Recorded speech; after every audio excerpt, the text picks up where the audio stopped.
Hello everybody, hello Boot, hello Gray. Do you say your name Merc? Is that how you're supposed to say it? I thought I realized I've never said your username out loud before. Why you speak in cat? What does that mean? It do be fanfic Thursday. It do be. I'm Merc. Okay. Did I say Merc correct though? That's the question. Oh, you're talking to Gray. No. Gray's just excited. Have you never been excited before? Come on. See, I was right. I was right. But I'm proud of you. You're getting through your assignments. Let's go. Yeah, okay. Perfect, perfect. I know how to read. Tears of the Kingdom is fucking banging, but that's what I've heard! That's what I've heard. I really need to play Breath of the Wild so I can play Tears of the Kingdom. My music is frozen. I've been sleeping the past 48 hours. You know what? I won't blame you if you take a nap during my stream, because Jesus Christ. Hello? Oh shit. My Spotify is Frozen. But I'm proud of you. You're getting through your assignments, Gray. I'm so proud. I'm so proud. That's always the nicest feeling though, when you like have a lot of work and you realize it's actually not that difficult. Hello, why is my... Let's refresh Spotify real quick. It is completely frozen. I don't know what this game is, but I'm excited. Me too. I don't know too much about this game. A funny thing, the way I found it, it's a very small indie game. How I found it was simply because when I went to Comic-Con last March, I went to a Chainsaw Man fan meetup, and we created like a little Discord server so we could share the pictures we took and everything. And then one person self-promoted themselves. They're like, hey, I was one of the, was he a programmer? I don't quite remember. They were like, I was one of the people who worked on this game, and I was like, okay, I like the sound of it. All you need is a story recap if you're gonna play Tears of the Kingdom. Okay, okay. I have people that'll kill me though if I don't play Tears of the Kingdom though. Not Tears of the Kingdom, Breath of the Wild. It's just okay, hello? What the fuck is wrong with my PC? My OBS still working, my PC's frozen because I tried to open Spotify again. Hello? What the fuck?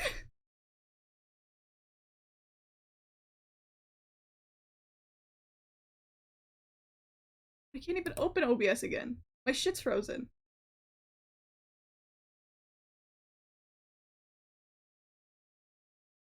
What's happening to my PC? Hello? Chat, I can't see you. Chat, where'd you go? I'm trying to open Spotify again. It's frozen.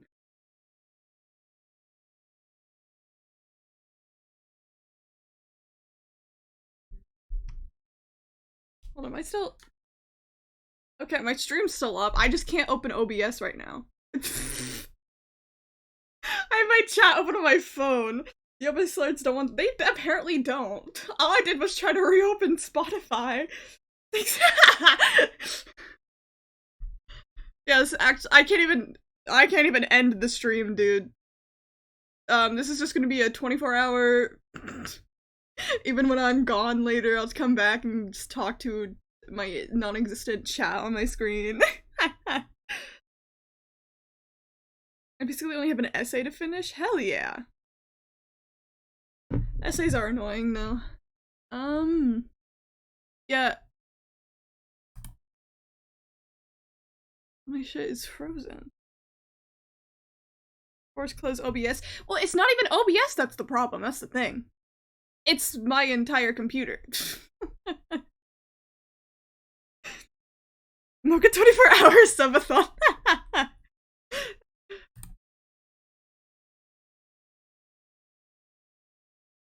Playing Tears of the Kingdom before I played Breath of the Wild, and I probably won't ever end up playing Breath of the Wild because I've seen everything there is to see and I know everything there is to know from YouTube videos. You know what? That's valid. That's valid. See, I just have, if you know Clover in my chat, they have Breath of the Wild, obviously, and a capture card. So they were going to give me the copy so I could probably stream Breath of the Wild if I wanted to before playing Tears of the Kingdom. If I don't play Breath of the Wild, I'll just wait for them to finish Tears of the Kingdom, so then I can steal their Switch and capture card. We can wait. Oh, it's like, it's working, but oh, my OBS is back up. It's like, it's slowly but surely working, where for some reason it just does not want me to open Spotify, so now we're just awkwardly talking without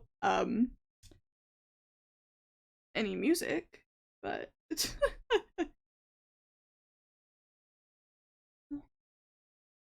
what is happening? Oh Jesus. Are you saying why is it doing that to my computer, or is something happening?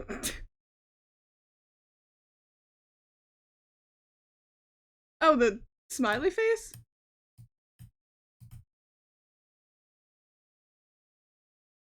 I thought you just did that so it wouldn't do the emote. I want to play Tears of the Kingdom, but work's been overworking. No, that's so sad. The emoji? I don't see an emoji. I just see a... Your PC's no, my PC really is homophobic, dude. Hates gay people.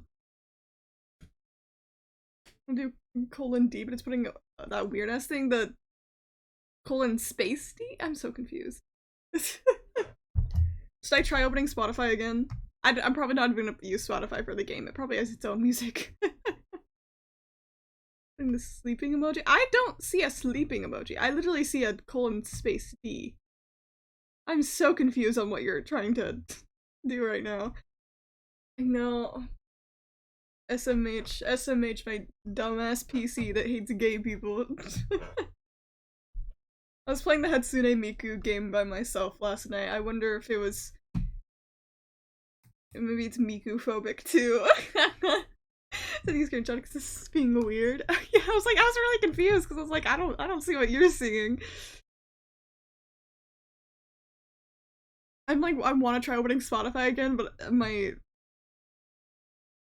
fucking PC, I don't want it to freeze again. The PC knows, it knows everything. Oh shit. It's listening to me.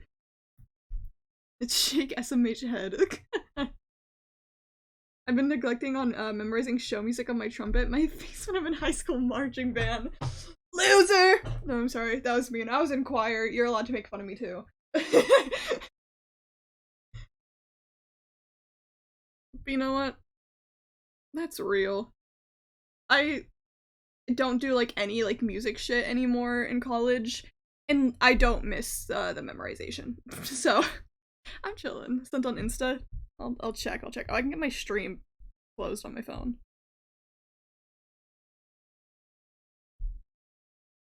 Yeah, I don't know why it's doing that, because I don't see that on my side at all. I was in band in middle school. I almost did band in like 5th grade. I almost did flute. And then the school started doing musicals, and then I did those instead. So I became a theater kid. Whoa, if you guys couldn't fucking tell.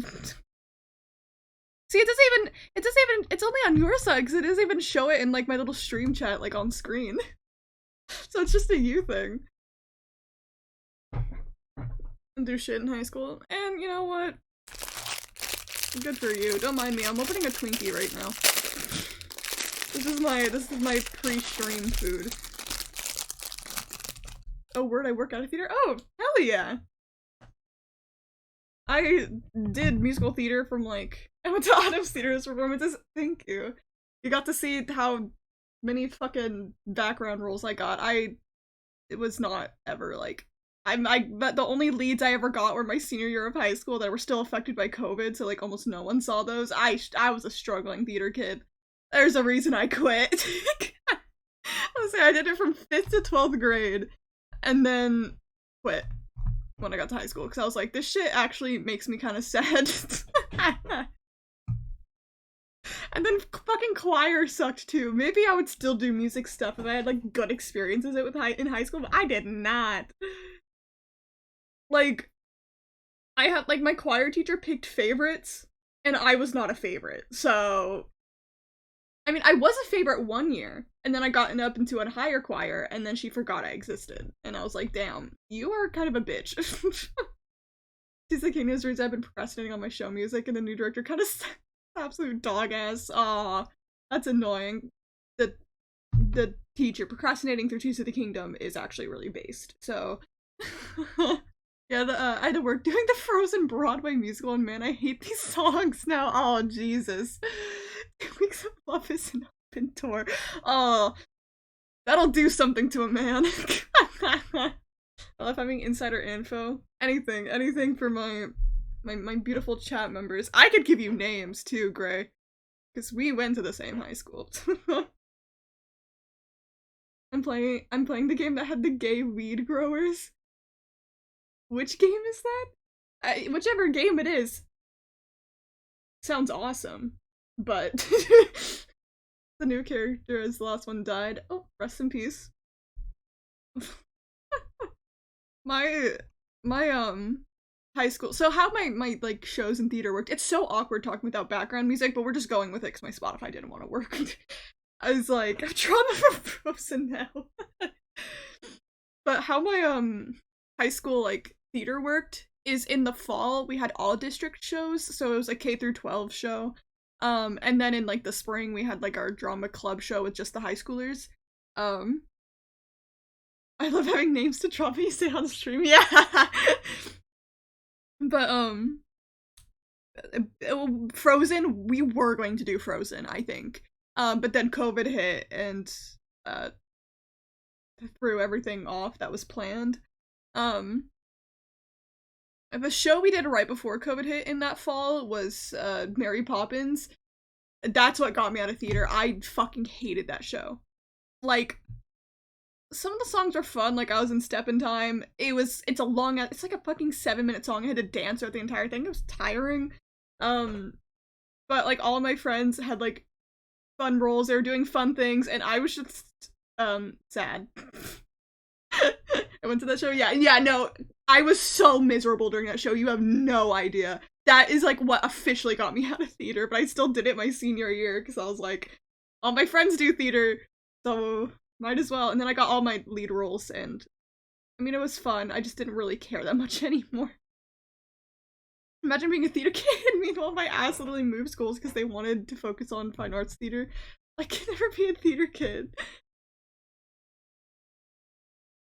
I've never heard of a high school that actually wanted to focus on fine arts. It's always the arts are like underfunded for me. Everyone at Worker Theater Kids, they enjoy being there, and I'm just like CS major in the corner. That's really funny. You're the diversity. They pay me enough. Guarantee you told me to write about it right after the show. I probably did. I don't remember, but I probably did. The other two shows I did like in high school, like I did the district show every year. Dude, like other two we did was Little Mermaid and Beauty and the Beast. Those were fine.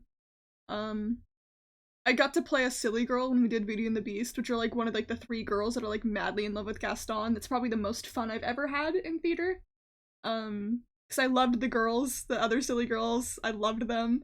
One of them was actually Kendall, actually. It was, one of them was a foreign exchange student, so it was really fun. And it was always funny because like the little kids, like the elementary schoolers, loved copying the silly girls and however dramatic we are, so I'll always like at least say that was a fun experience. My coworker's a theater major and seeing their homework is so funny. Just remembering a script in certain styles. Yeah. Clover. I say a lot of names, by the way. They're like people that like show up in chat or have been on my stream, so I'm just assuming people know who they are. If not, oopsies, but Clover is a theater major. And it's a lot of the same things. Like they have like an acting class and they're like, I have to practice along with like the directing majors and do their scripts and stuff. I went to a competing school Lion King show 1 year. I know all of them. That's really funny. With my major, a lot of my homework is projects. I do a lot of projects and I love it. Okay, it's been like 20 minutes. I should probably play the game. You're gonna be oh shit. Oh shit, my thing is still lagging. Display capture is getting turned off. We're going to hopefully open the game. We're gonna be in a black screen for a second. All of them meaning the people you mentioned. I would imagine I explained my computer science homework to her and she just couldn't understand. I mean, computer science stuff from what I know can just be difficult and weird, and I don't know programming. I once learned how to read binary. And then forgot everything. Okay, I pressed to open the game. It's not opening. Dude, my computer. I need to restart my computer after stream. I'm gonna try to not restart it right now. But I'm probably going to have to after stream. Oh, it's opening. Okay.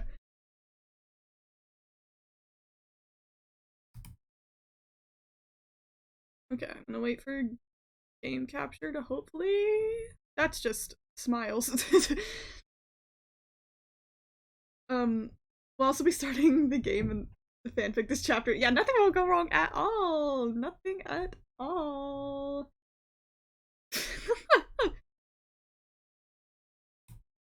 Like, if I do... Okay, it does not want to capture the game.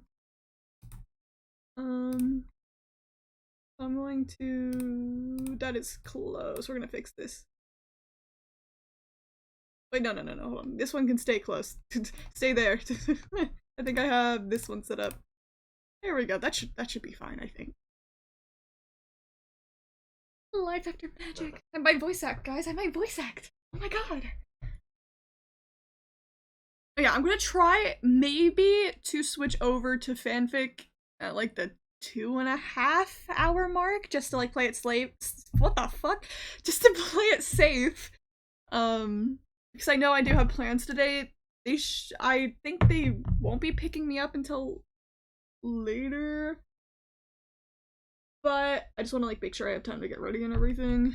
But I still wanted to stream. That's why we're doing this game, because I'm assuming I can stop it easier than if I was playing Hollow Knight. Because if I was playing Hollow Knight, I'd want to go on for a long time. So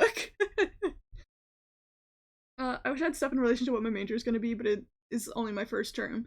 Yeah, I mean, my first term in college, I was an undecided major. Like my entire first year, I was undecided. So I just focused on my gen eds. That was it. In one of my computer science class last semester, I had to remember binary and convert it to hex and decimal from it. That was week 1. Yeah, no, that's just a whole other different language to me. I almost thought about going into computer science and then realized I think I would explode. I decided since like 2 years ago. I mean, even if you are decided, getting into it. getting slowly into it is also fine. First year to throw you right into it for computer science. Jesus. Magic time! I need to actually play the game. But talking to you guys are so fun. Get ready for whatever this is. It's a lesbian. I don't even know if it's lesbian. A woman-loving woman. Dating simulator. Not dating simulator. More visual novel with dating simulator, like, aspects to it, I think. Oh.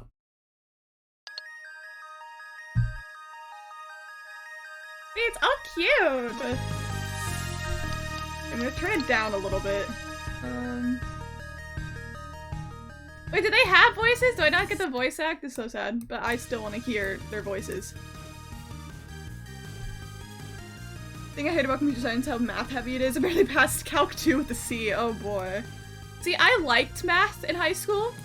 There we go. I did, oh, you can change them. No, let's do Pixel. It fits. I liked math in high school, but then I didn't do a math class my senior year, and then literally forgot how to do any math at all. It's an exaggeration, but also not. I'm also starting off at community college, so they have very basic class until I transfer to actual uni. That makes sense. That does make sense. Okay. Oh, there we go. That's how I get back. I like math too, but the thing, I suck at is trig and calc too. It's just a lot of trig. That'll do it. Hydrate. Oh shit, I need to get more water. But here's my water.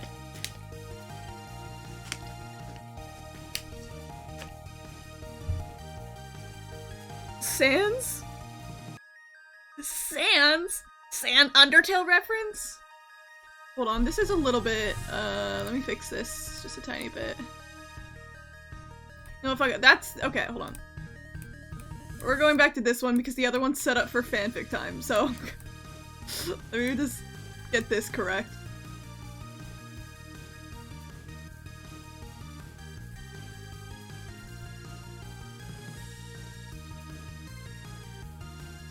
Okay, that should be good. Can't wait to get enough channel points for... I'm not gonna say it. I'm not gonna say it. The fun. Well, I realize what you're talking about. Every time you talk about any font that's a sans or sans serif. Undertale reference! Let's go! Hello? Let's go! What is your name? Oh my god. Should I be- I always have to ask, should I be Autumn or Kumoka? What do you think fits this more, Autumn or Kumoka? Can't wait, I'm building up for it. It's the most exciting thing that'll ever happen in a Kumoka stream. I'm eating a Twinkie.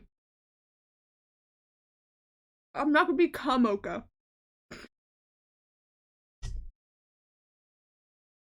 Fun fact, the first time I was called that was like 2017. So y'all are not original, actually, by the way. Y'all not original. People did it first. There we go.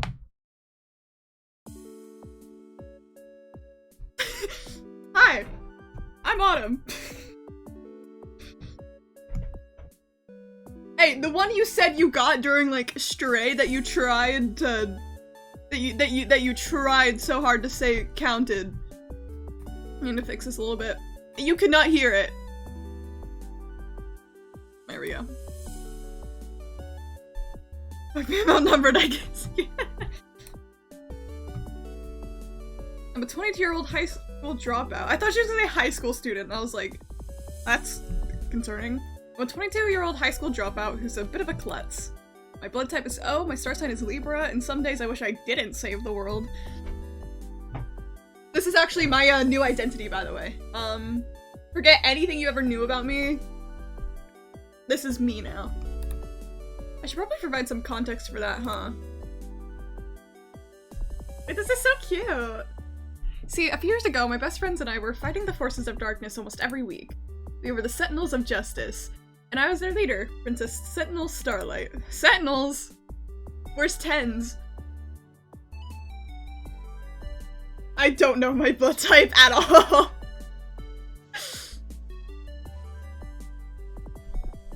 We saved humanity more times than I can remember. You could say that we were a big deal. Except we were all still in high school, so we had to keep our identity secret. And after many years of battling countless foes, we finally defeated the Demon Queen, Azarella. Our long war was finally over.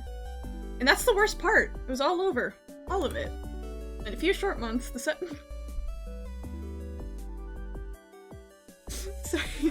Just every time it says the Sentinels, the Sentinels went our separate ways. They kicked Shazam off the team. We retired from magical girlhood, and that's why my life really started to take turns for the worse. I love Valorant esports. Something most people don't realize about heroes is how saving the world all the time has its price. Now you're Kumoka Live, Kumoka, there, Autumn, totally different. We're gonna fuse into one. I should have put tens as my name! If I knew, I would have. That would have been really funny. Can I restart the game? Restart the game. Wait, like dead ass, hold on. Does that like get me out of the game or try to- okay, hold on. This is- We need to do it for the bit. We need to do it for the bit.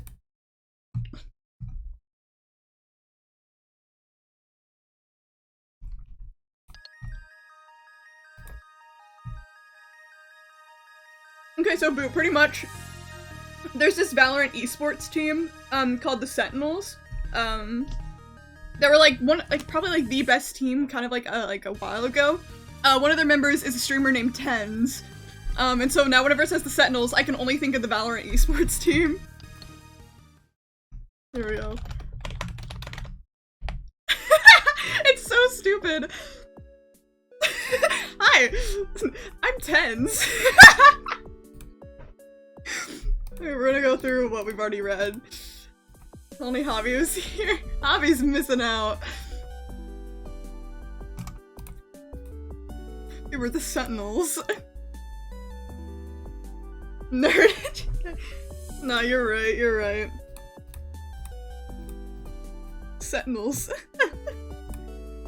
My price was terrible grades all throughout school, and in the end, I dropped out entirely. I never applied to college, vocational school, or considered any careers outside of being a magical girl. I didn't even have time to think about it. Turns out, saving the world from doom once a week for 5 years isn't something you can put on your resume. My life peaked at 15, and now I'm grinding away at a dead-end job at a makeup store to try and make rent. Living in a coastal city like Diamond Cove on minimum wage is a daily struggle. Damn.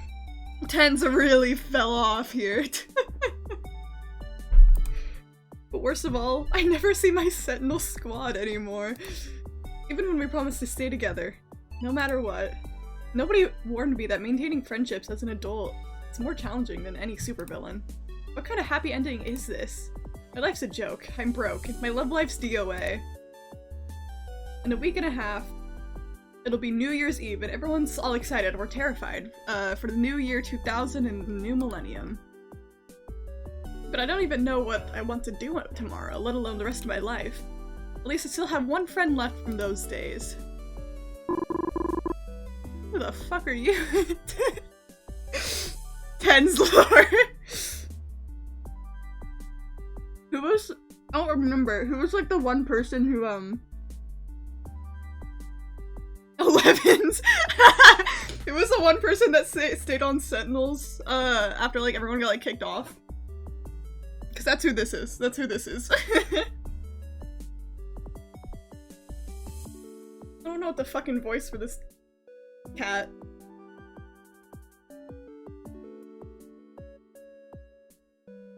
Tens? Was it Tens and someone else? I thought it was Tens and one other person. Ooh, I popped my neck. That felt good. I don't know. My mic picked it up though. My 2000 Y2K Yick. It's all coming together. No! Oh Jesus, this game is fucking Sentinels reference and Yick reference. Game of the year, am I right? Okay, hold on. Voice acting time. It's nice knowing you, Boo. Boo unlocked the conspiracy theory. Right. Voice acting. How much of a cringe voice can I go for this cat? Sorry, every time it's just fucking Tens is making me laugh. Tens, you seem kinda down today. Here we go. What's the matter? Oh yeah, I should probably explain. I have one remaining friend from those days. My cat. He talks and comes from outer space. I may need to explain the details some other time. Oh, it's nothing. This is Morgana too! Holy shit, Persona 5 reference? No way. I'm not letting you trick me, Gray. That's also a channel points reward, even though I definitely have me out on stream before. Come to think of it, you've been down a lot lately. It's not befitting behavior for a world-saving alien princess. Is there anything I can help with? Doesn't he like Tens is just delusional? This is what Valorant does to you. It is!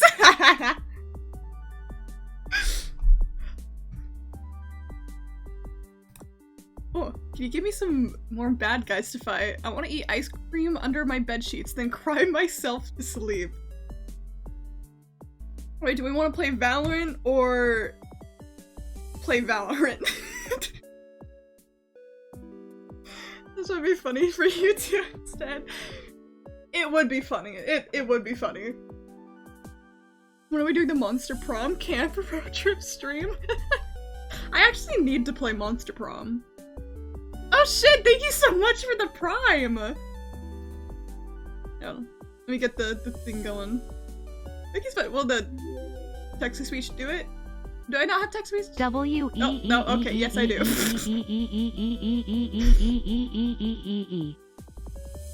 I think it needed one extra E there on the end. I thought I had prime. Well, thank you for using it on me. Thank you for the 8 months. I really appreciate it. Very, very appreciate it. Valorant probably? Yeah, good idea. We'll do 2. Therefore, how much ice cream do you think we have left in the freezer? Not again! Come on! See, I'm such a voice actor, guys. I should've put Maurice. Yeah, you really slacked there. I wanted to make the pillow fort again, and then eat ice cream in it. comforts me to be in an isolated environment before I have to go to work. Sorry, it makes me laugh. Tens, eating ice cream for breakfast is really bad for you. Then why is it so tasty then? So based and real. Anyways, you're not the boss of me. Maybe so, but you know I'm... Fuck! Oh, Jesus. Throwing away my pride here. Maybe right, but you know I'm right, nya. Oh, Jesus. I'm so excited for the next time Elden Ring stream where we beat the horse dude for 10 hours. Yeah, I'm so excited too. Not gonna lose my sanity, ever. No. This doesn't count as a meow, by the way.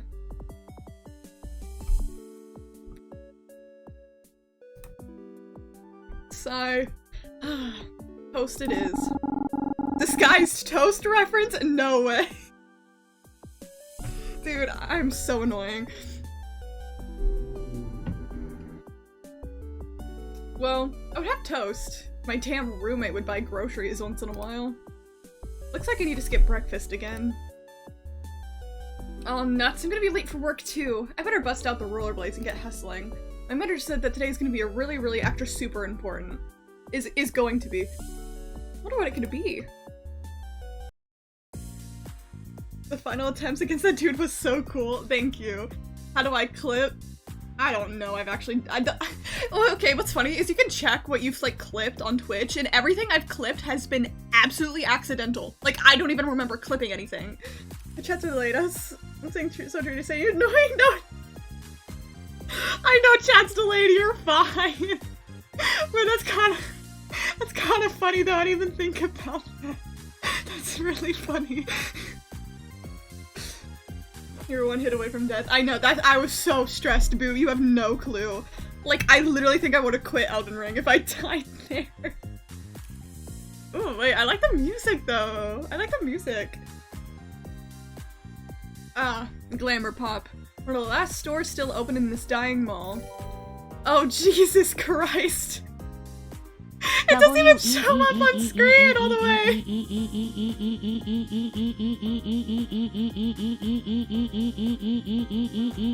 I think it goes with the music, low-key.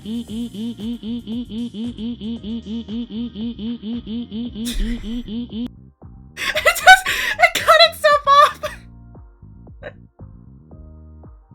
It just cut itself off! Well, see, no, that kind of went with the music, low-key. That was a good amount of ease. It kind of banged a little bit. Pumped up right after you said you were annoying. That's really funny. It's really funny. I'm almost choking my water, Jesus. That was a nice money. Thank you so much for the $5. Thank you so much. Only bangers for Mocha. I appreciate it. I so appreciate it. Just text-to-speech was really overwhelmed by that amount of ease. I think that was perfect. And thank you so much. Glamour pop. One of the last stores still open in this dying mall, but inside, you wouldn't know it. It's wall-to-wall cosmetics and hair products, beautifully arranged. The corporation is doing well. Is doing so well, they may knock down the wall into the next store and expand it there too. Not the most exciting job, but it pays the bills for now. Well, sort of. You'd think if they can expand the store, they could raise our wages a little. At least I made a friend here, which makes it more bearable. Lise is my coworker, but it's more accurate to say she's my work wife. Oh my god, lesbians! Even if the week is a total crapshoot, at least somebody here has my back. She's my first real friend who isn't also a magical girl. She knows nothing about my past. It's sort of refreshing. Lise is funny, passionate about the environment, there when I need her, steady, and basically my rock. She's also hiding behind the counter, hyperventilating. Okay, no, that's real. I'm loving- oh yeah! Wait a minute! Oh, that's too perfect. Your badges are too perfect. Alright, Mocha, I'm happy on the stream. I gotta go learn how to drive. Have fun, Daniel. Don't crash your car, preferably. If you do, make it funny. Bye-bye. Thank you so much for the sub and donation. I still really appreciate it. I failed my driver's test this morning. That's more than me. I've never taken my driver's test. And I'm 20, so you're doing more than me. At least failing is taking it. Not bisexual, but I love them nonetheless. Hey, we're playing the women loving woman magical girl game right now. There's bound to be lesbians and bisexuals here. It's Pride Month mood. Bye bye. Wait, she's so cute. What voice do I do for her? I like that channel emote. I need more emotes. I actually need to redo mine. Some of them are kind of ugly, I won't lie. Because I made them like 2 years ago or something like that. I need to redraw them. You know what? I need to put my fucking VTuber back up on screen. So I'm lazy and keep forgetting I have it. What voice do I do? I don't know. I'll just do like a normal voice. Oh my god, it's very much gay across my screen.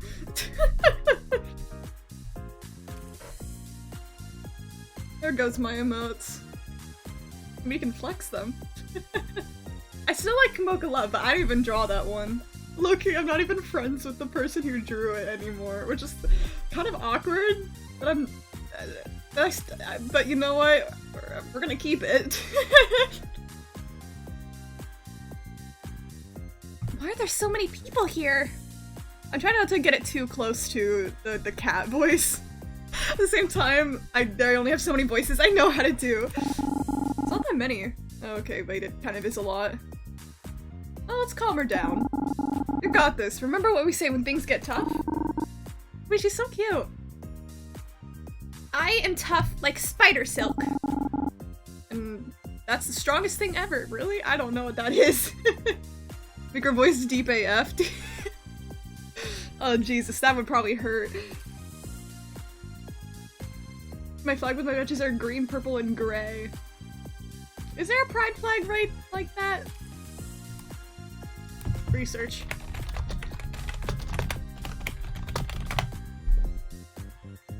I think... Hold on. What am I thinking of?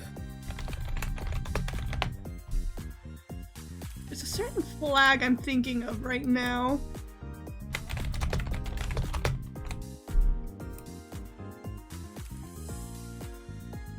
Genderqueer! It's in like the wrong order. But the genderqueer flag is purple, green, and white. So it's close enough. Spider Silk is actually pretty fucking strong. I've never heard of it before. I mean, they're in a cosmetics store, so maybe it fits.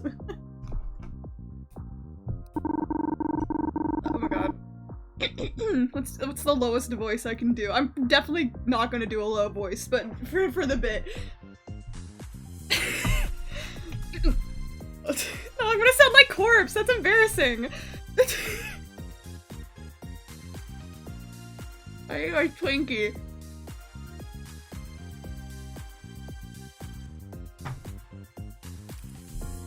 What flag is that? Genderqueer? Oh, hold on. The term genderqueer means someone who does not follow binary gender norms. They may be non-binary, agender, pangender, gender fluid, or any other gender identity. People have used the term since the 1990s, is what Google says. If you move around the colors in Boots' colors a little bit, it'll be correct. Like, wrong order, but still correct colors. Arguably. I can't do it! Arguably the shape of a tortoise could be considered strong. That's the lowest I can go without sounding like Corpse Husband. I'm be very masculining. And that is A-okay. I can't commit to it. I can't. I'll take that with pride, pun intended. Hell yeah. Wait, this music's so good though. Okay, no, I wanna give the girlies real voices because it'll probably actually hurt my throat to go that low all the time. If we get another one like mascot character, I'll do the low voice. Arguably, the shell of a tortoise could be considered stronger if you take into account the. Please concentrate. Wasn't something happening today? Oh, right. Please, today's the start of our promotion for that super special makeup line our manager has been bugging us about. They're bringing in a celebrity guest, remember? If the Chihuahua talks, the Chihuahua's getting the voice. Gidget the Taco Hut Chihuahua. No, a human celebrity. Oh, dang it. No, a human celebrity. Apparently some big shot from the corporate's here to introduce us to the line. Better get ready. This will be a first for us. Usually they don't care about us retail plebeians. Celebrity guest, I wonder who it could be. It's gonna be one of the magical girls, obviously. Why does the text box sound like that? Okay, fuck, it's the manager. Hey, you two, get your act together. Our guests are coming soon. I turned around and saw two women walking side by side through the front doors. Oh my god. Hi. One is clearly from Glamour Pop's headquarters. She's carrying a large briefcase and her eyes narrow when she sees us. Something about her is kind of familiar, and then it clicks. I've seen her on Borbies? Forbes? I don't know how to say that. A fancy business magazine that props up successful rich people. Her name is Anna Lee, the woman who rapidly climbed the ranks of Glamour Pop and turned it into a makeup empire. They say she's a business genius, but she's ruthless too, a nightmare to handle. The manager is putting on his best customer service smile for her. I bet he's scared straight. As for the woman walking next to her, wait, she's so cute! I see a flash of pink as a woman decked out in elegant cream-colored idol attire trots by Anna Lee's side. Everyone knows her as Ara now. Oh.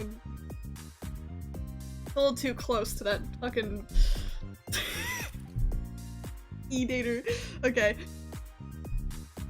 But I knew her as Bo Young? Is that how you're supposed to say that? Bo Young Kim, or second in command, Lieutenant Sentinel Aurora.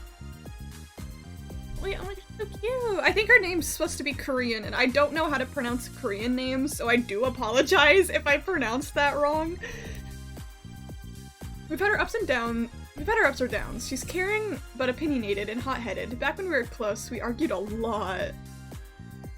Reminds me of Ina. I could never get into Ina. Simply because someone I associate it with someone I absolutely hate, and now it's hard for me to even look at Ina. And I'm not putting hate lightly, like... Yeah, I did not like that person, unfortunately. Which sucks, because Ina looks so cool, but I just could never get into it.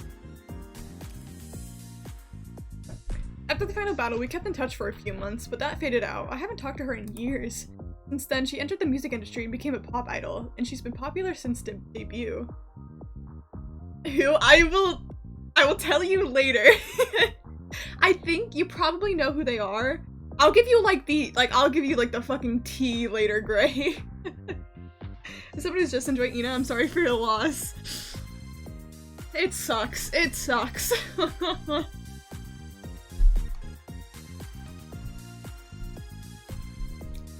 I would have been happy for her, but we were supposed to keep our identities secret. When she debuted, she revealed herself as a Sentinel Aurora to the world.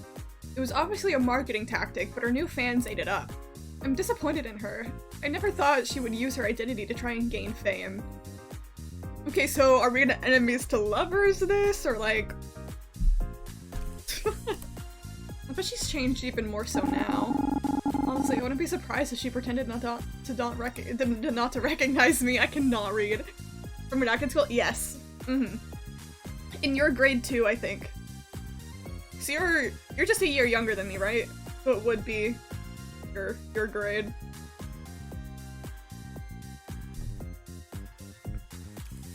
As Ara glances over the crowd, she locks eyes with me immediately. Her silly little face. She's coming over here.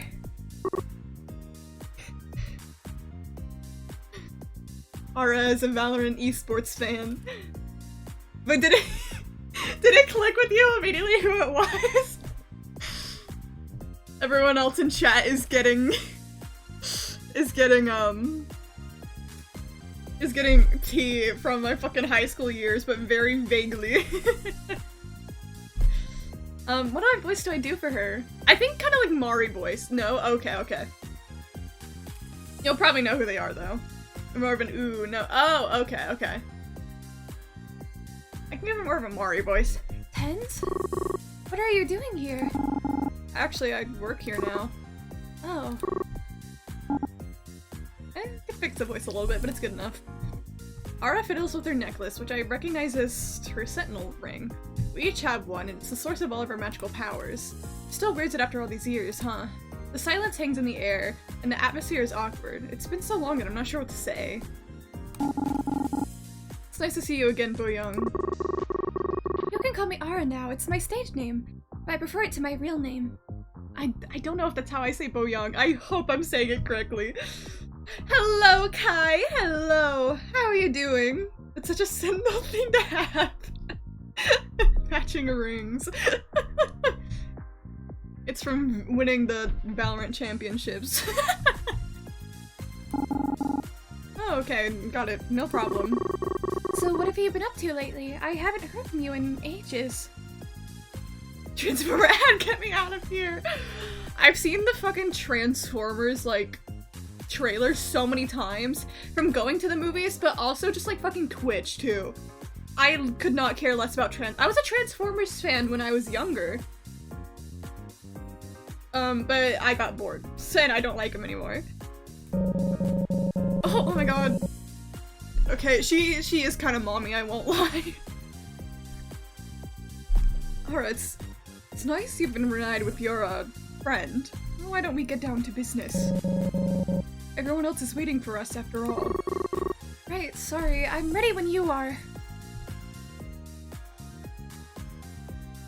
Get Anthony last name off my screen! Annalie claps her hands and everybody in the store stands at attention. Glamourpop is proud to announce the greatest, most ambitious launch of our company's history. Annalie lays down her briefcase on one of the empty tables. She opens it up to reveal a trove of plastic sample bags full of packaged makeup. From what I can see, everything looks cute and colorful with star and ring motifs, just what I like. The color coding reminds me of the Sentinels, actually. The text box sound is so loud. We'll be doing our first ever magical girl themed makeup release, using the iconic imagery of Diamond Cove's very own Super Sentinels. Unofficial Valorant Sentinel merch. Damn, you're gonna get sued for that. What? Annalie continues on explaining the specifics of the so-called collaboration. My mind reels. I shoot Ara a pointed look. How could she have let this happen? First she uses the Sentinels to pave her way to fame, now she's allowing our image to be used for marketing makeup products? As a former member of the Sentinels, I am so excited to share our history with all of Glamourpop's customers. Please support the new line. She must be joking, right? Is this some kind of crazy dream that I have to wake up from? Again, enemies to lovers? I guess it would be like friends to enemies to lovers? I don't know. I pinch myself. Nope, this is happening. Ara, this is such an interesting concept. One that I would have loved to hear about ahead of time. You know, you could have called to tell me about your, telling me how you're selling the image of your group.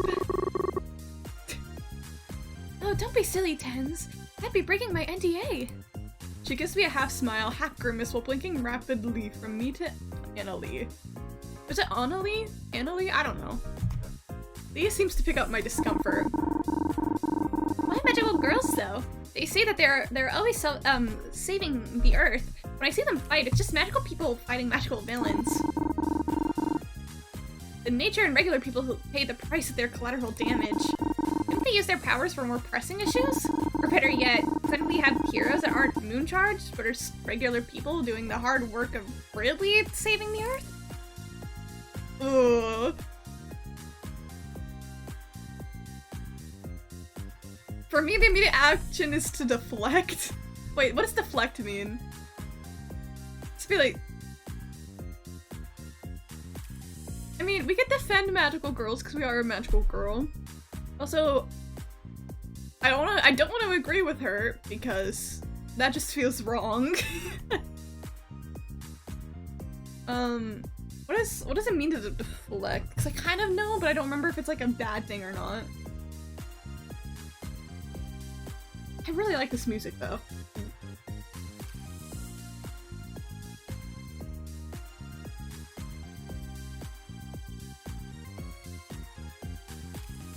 Three? Okay. I like looked up the word just in case. It's let's deflect. What if we had gotten Sarah Michelle Gellar as the celebrity? Wouldn't a Buffy makeup line be awesome? Oh wait, is this a Buffy the Vampire Slayer reference? I was never into Buffy the Vampire Slayer. And hello would be cool. Oh, she got a crush. Ara looks baffled by the conversation. Moral opinions on Magical Girl's side. I lean to Ara and whisper distance. Ara, you really don't think I would have approved of something like this, would you? I suppose not, considering you're not in charge of it for once. Dimly, I get the sense I'm being glared at, and it's not just from my manager. Turn my attention back to Annalie, as Ara glides back over to her side. Regardless of your personal feelings, the reason we're here is to offer the prospective customers free samples of this sentimentality line. The employees, of course, get first pick. Perhaps it'll change your mind.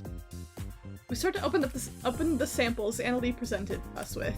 Admittedly, the formulas for this line seem solid. The eyeshadow glides over my eyelids, and the lipstick creamy base feels great to apply. I take a glance over at Lise, and can't help but crack a smile. Oh, Lise, are you trying on the makeup your way again? You know it. Goodness gracious, what on earth are you doing to your face?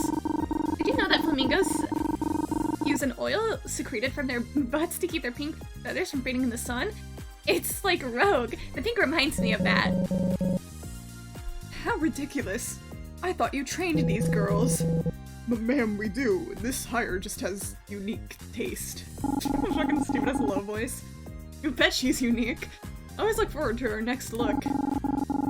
The way she does eyeliner is totally the future. She's so cute, I like her. It's not even near her eyes. I like to make pretty leaves on my cheeks, like I'm hiding in the jungle. Oh my god, she's quirky and I love it. Well, that certainly was a demonstration of our makeup. Count on my weirdo Lise to brighten up a bad situation. Demonstration of what not to do. Now our manager looks like he's about to pass out. Did I do it wrong? I'm so sorry! This is such a special occasion and she was very excited to try on everything. Are you an idiot? What do I pay your salary for? Image is power. And this is not the glamour pop image. She's so scary and pretty. Oh my god, I love her. Lise look like she might faint or develop an unhealthy fixation. If she get fired, I should do something. Signal Ara for help. Put the makeup on wrong. Get in Annalie's face. Okay.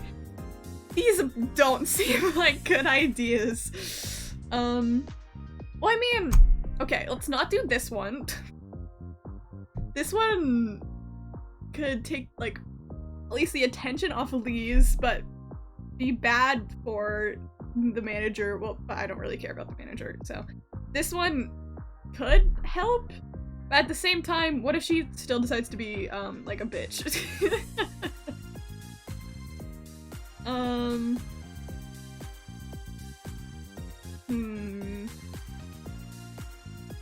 I'm gonna go with one.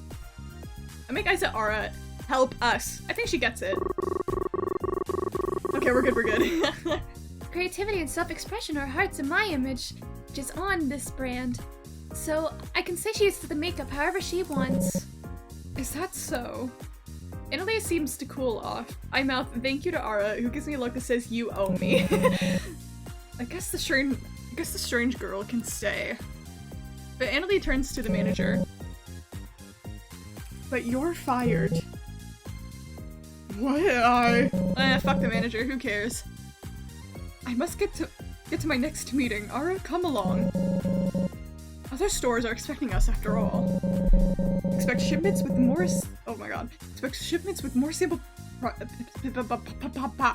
more sample packages inside. We'll be distributing these to our customers over the next couple of days. My manager opens the door for Annalie and Ara as they walk out. He looks utterly defeated. Ara glances back at me the last moment. I give her a look as to say, we're talking about this later. Lise nudges me. My life flashed before my eyes. Thank you for your help back there. Anytime. The Annalie sure is a firecracker. The day just got started, but I feel like I just got off a roller coaster. And that's when I see Alistair come crawling around the corner. What does he want now? A kitty! Wait, it's too late. Lisa's shout- oh, wait, it's supposed to be- I gotta get the voice correct. Lisa's showering Alistair with pets. He seems to accept them, so I wait a moment. It's a long moment. Lise, shouldn't you watch the register? Oh my gosh, I forgot about my job! Alistair, what are you doing here? I don't think seeing Ara on Today About Days was an accident. Oh, so he saw Ara walk out. Something like a fate is in the air. Tense? You should call the others, Nia. God damn it. Oh, Jesus. Oh my god, Sentinels reunion. Really? I don't think they want to hear from me. You can't ignore my magical cat senses. They are never wrong. Can your magical cat senses mend years of tense silence and resentment? Oh, don't be so dramatic. I'm not gonna call them. To be honest, I don't even have their numbers. It's that, or you may find a hairball on your pillow later. Gather the sentinels. Fine. It's been a long time. I don't even know how to start finding the sentinels again. Jackie? Yeah, Jackie wouldn't scream and run away at the sight of me. I think I'll drop in on the gym where she trains. Hopefully she's there. I'm just going to appease Alistair, then it's back to the regular, old, boring life. Hey, this is so cute! After we get home, I feed Alistair an early dinner and touch up on my makeup before heading back out. Time to find Jackie. The best places to start would be the Golden Glove gym. Jackie practically lived there back when we were still in high school. I'm hoping that's still the case now. He was falling in and out of consciousness, only to be able to get my Oh no. No, you should have stayed asleep. Hey, I'm just reading the text, okay? I'm taking a bite of my Twinkie.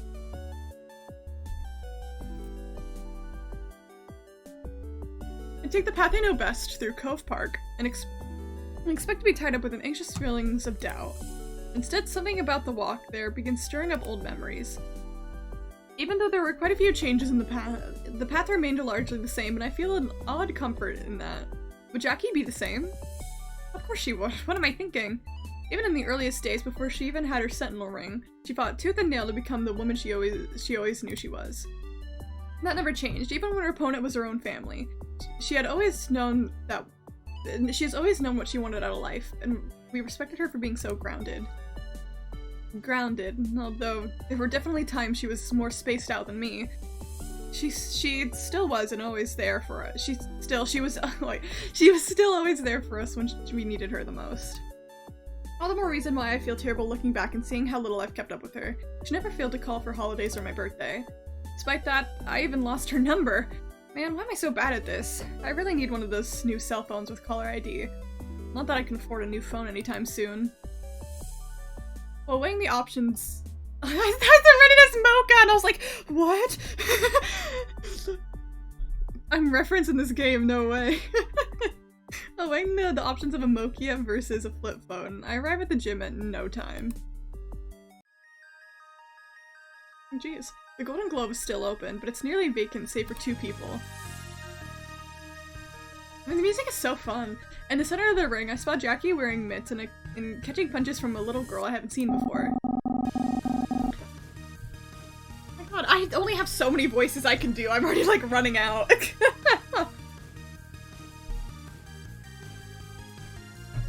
After you break my guard, I want you to land 2 body shots on me as hard as you can. After that, I'm going to swing and I need you to roll and repeat the pattern. Wait, she's so cute. I got this time, coach. I'm ready. Then show me, let's go. The little effects.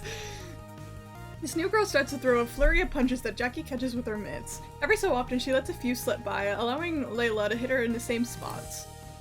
Jackie isn't just standing there and taking it either. Every so often, she quickly swipes her mitt near Layla's head to punish.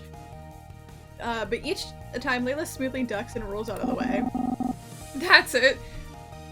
Now that's how you do it! Keep your head moving and the pressure on. An opponent will get desperate, making it easier for you to pry open their guard. Coach Martinez, you said this would help me against taller people because it's supposed to lower their chin. How come yours isn't lowering? You'll have to hit harder if you want me to lower my chin. So what's important is that we build your confidence. You're young, strength will come later. I feel pretty confident if I knew I could knock someone down in one hit. I bet you would. You'll have to trust me on this one. Technique matters. Technique makes a better foundation for confidence than strength ever will. But it makes you feel any better. I'm pretty sure this might bruise in the morning. Layla doesn't take long to bask in the praise before she notices and points me out with her glove. Coach Martinez, there's a weirdo watching us. Weirdo? Huh? Jackie is surprised when she turns to see me awkwardly standing at the foot of the ring. She must have really been focused. She didn't notice me until now. Oh hey, that's one of my weirdos. Hey, the little emo is so cute. Hey yourself, stranger. What are you doing here? What? I can't visit my friend? Friends usually call ahead. You caught me all gross and sweaty. Well, you see, I like the little emotes. They're so cute. You forgot my number, didn't you? I'm sorry. Who's the weirdo, coach? Kind of the weirdo? Oh right, Layla, this is Tens. Tens is an old friend of mine back when we were in high school. Tens is a member of my old esports team. Layla stares intensely at me, as though she were trying to puzzle me out. An old friend in weird hair? Starlight? Huh? Layla! I knew it! I'm right! Jackie, what the hell? Whoa, hold on, I didn't tell her anything. I'm very smart. My daddy even says so. I heard he knew Coach Martinez's soul. Jackie, why? Was it on purpose? I might not recognize her since it was a while ago, but Layla was someone I rescued back when we were saving the world. It was so cool. You were fighting monsters on a bridge and they were going whack, whack, pow! It was so crazy. I like voice acting, it's so fun! One of the monsters hit the car that Daddy and I were in and went boom all over its side. Daddy bumped his head, but I didn't. I wore my seatbelt. Oh, but we were sinking. But then we stopped sinking because we were in a giant bubble, and then bang! The coach came in and busted our window and dragged us out.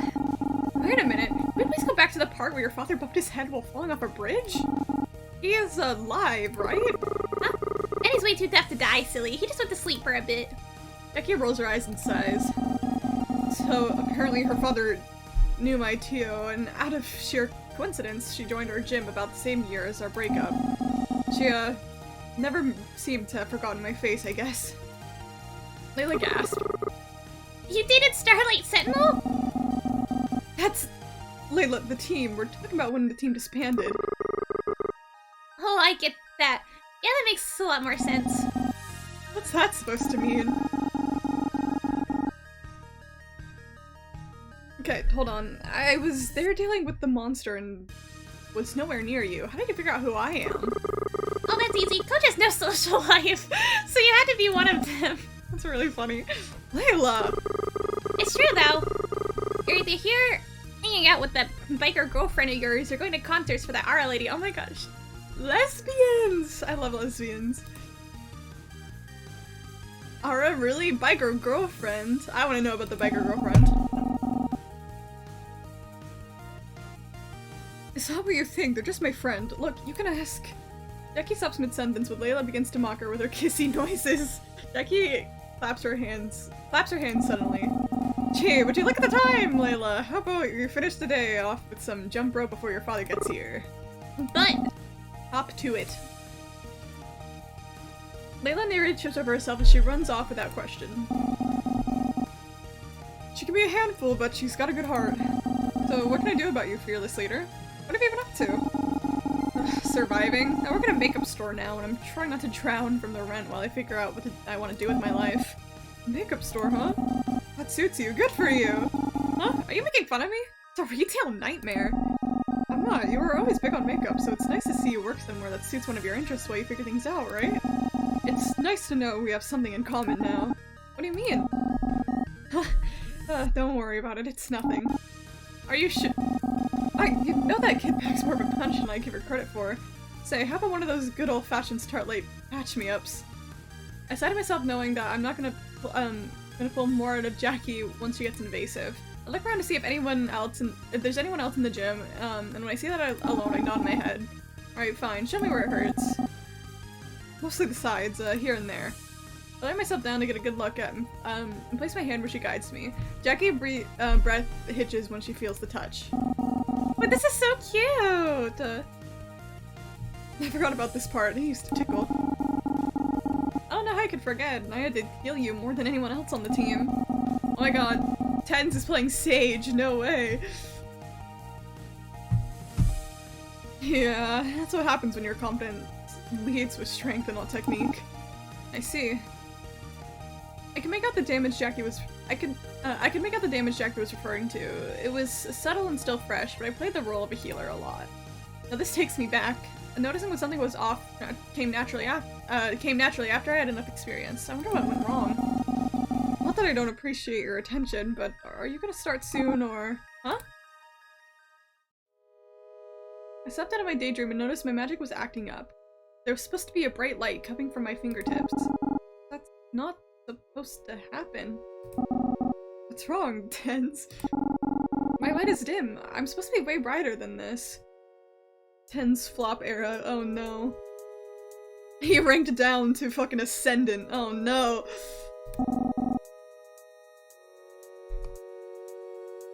What? Are you serious? Yes, I'm serious. Look. I try shooting my magic some more, but the light never glows any brighter. Oh, that is weird. Is it helping at least? Do you feel it?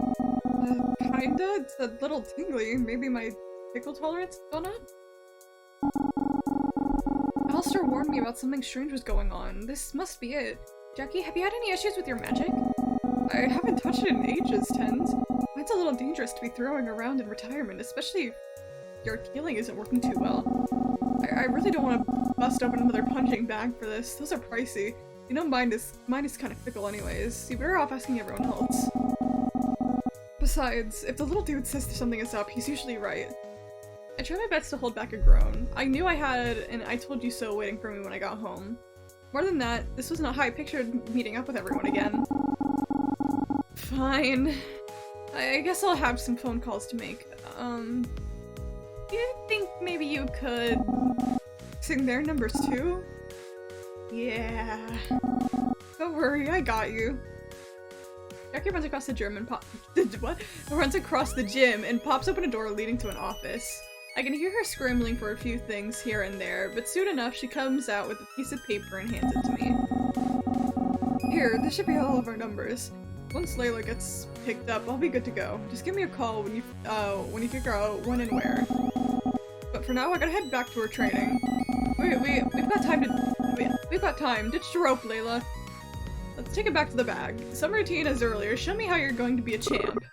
Yes, coach! Layla straightens up, tidying up her footwork. She releases a barrage of punches on the training bag.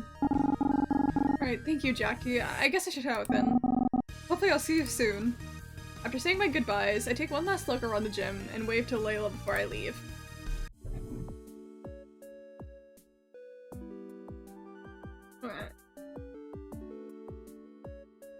We did just in general, I was gonna save just in case.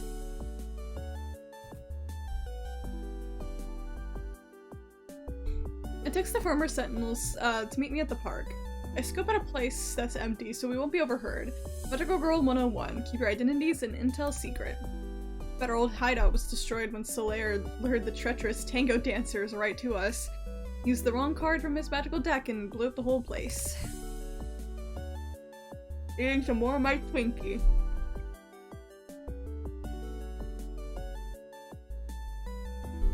Solaire? Oh, I hope you never meet him.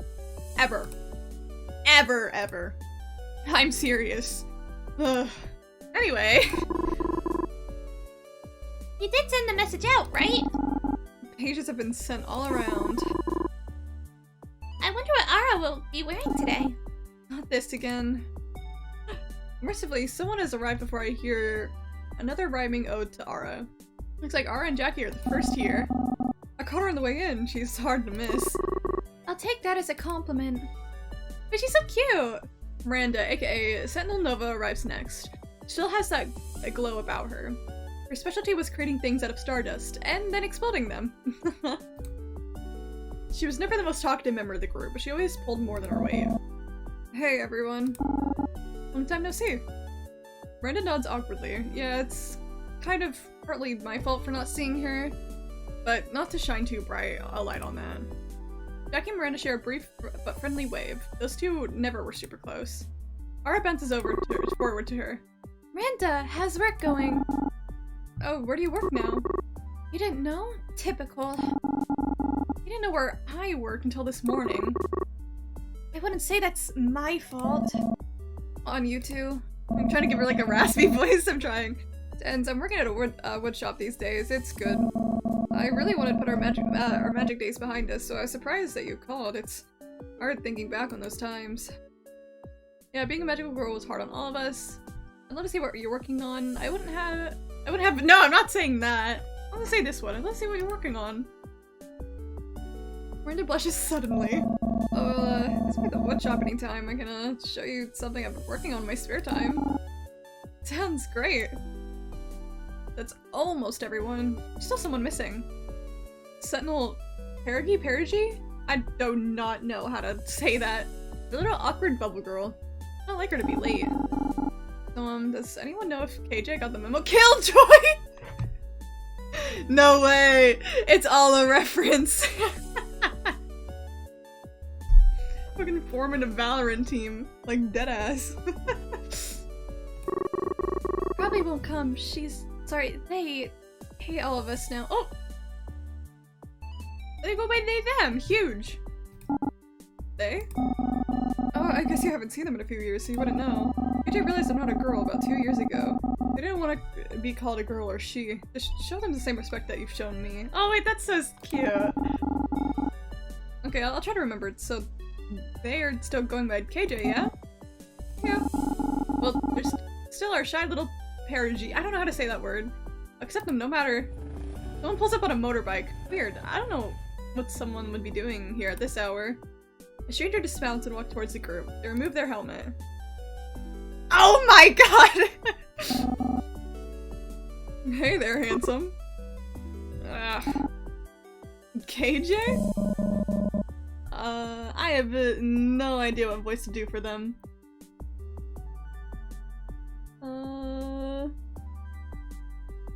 I really don't know what voice to do. I've already like done like every voice I can do.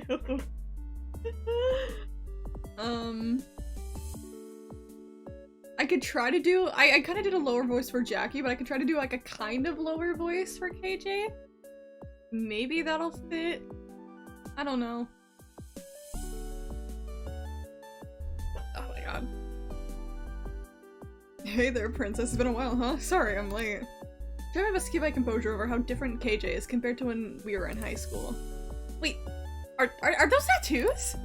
Never mind. Composure lost. Are you feeling okay? You look a little out of it. What happened to you? You look amazing. I'm not gonna do- that's mean. You look amazing. Oh, thanks, princess. Yeah, after Sentinel split up, I was left figuring out what I want to do with my life. Turned out the bigger question was not what I wanted to do, but who I wanted to be. And I've always wanted tattoos and to dress like this. Even back in the old days, I was just too chicken. Anyway, I don't think we came here to hear my life story. I take it there's a problem? Alistair has been behaving really strangely during this conversation. He must be really anxious. Go on, tell them. Has anyone else notice their magic failing? I haven't tried using my magic recently, but I have been feeling more exhausted than usual. That might be because of my new schedule. I've been a lot busier since I started working on the sentimentality line. What?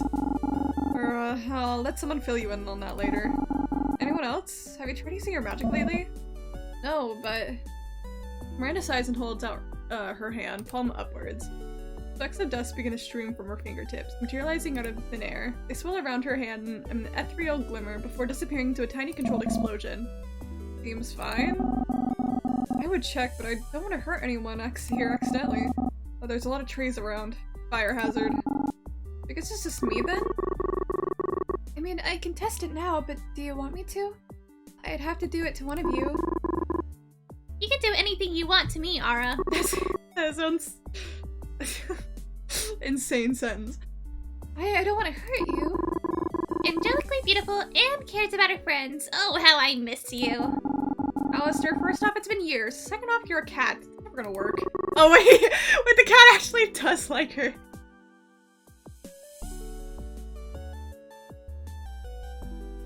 I don't know about that one. Literally, like, no, wait, the cat is actually the Morgana of this game. Actually the Morgana of this game, holy shit. Don't speak on my behalf.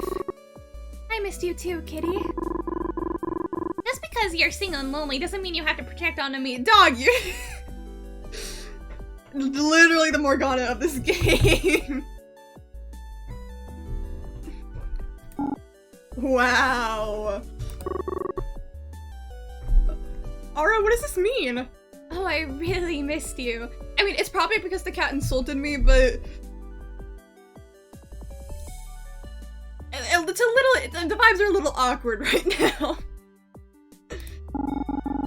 Anyways, Ara, use your attack magic on me. I can take it. Didn't you just literally say your healing powers aren't working? Oh. Right. I mean, okay, I can still take it, but go easy. Unless you want to use the charming attack on me. No. Miranda, cover your ears, okay? I know you have sensitive hearing. Wait, what? My hearing is perfectly normal. I don't need to be babied. Oh. Miranda gets cut off because Ara lets out a screeching high note. Quietly, but not so quiet that it doesn't send out... quietly, but not so quiet that it doesn't send a shockwave of pain through my skull. Ow, ow, ow, ow. I said go easy on me! When I look back over her, Ara is staring at me like I'm a ghost. I did. That should have knocked you out if you were defending. You weren't, and it still barely did anything. Oh, that was supposed to be doing something? Nobody gave me the usual order to defend someone while they did something stupid. Knock me out? That's not going easy! And why are you always trying to tell me what to do? It would have only been for a few seconds. I can handle a little noise. It's also foul play, even if it didn't work out. No one is letting me talk! Girls, let's stay on track here. Not a girl. Alright, I'm heading out. I'm about to faint from being awake from so long. Yeah, no, please. Please go take, like, the best nap of your life. I completely understand. I also just noticed this is slightly off-center. There we go. Yeah, no, I understand. Please go take an amazing nap.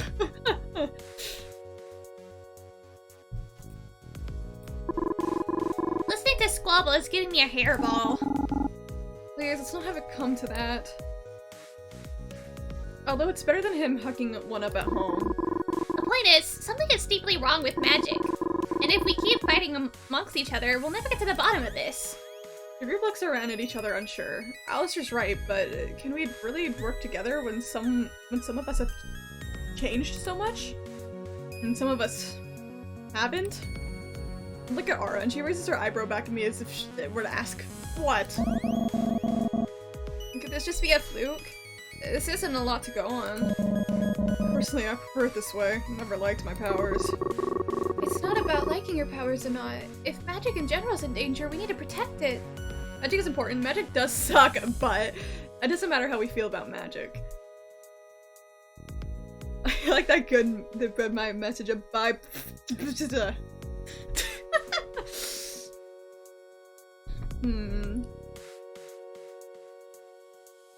I'm saying it doesn't matter how we feel about magic.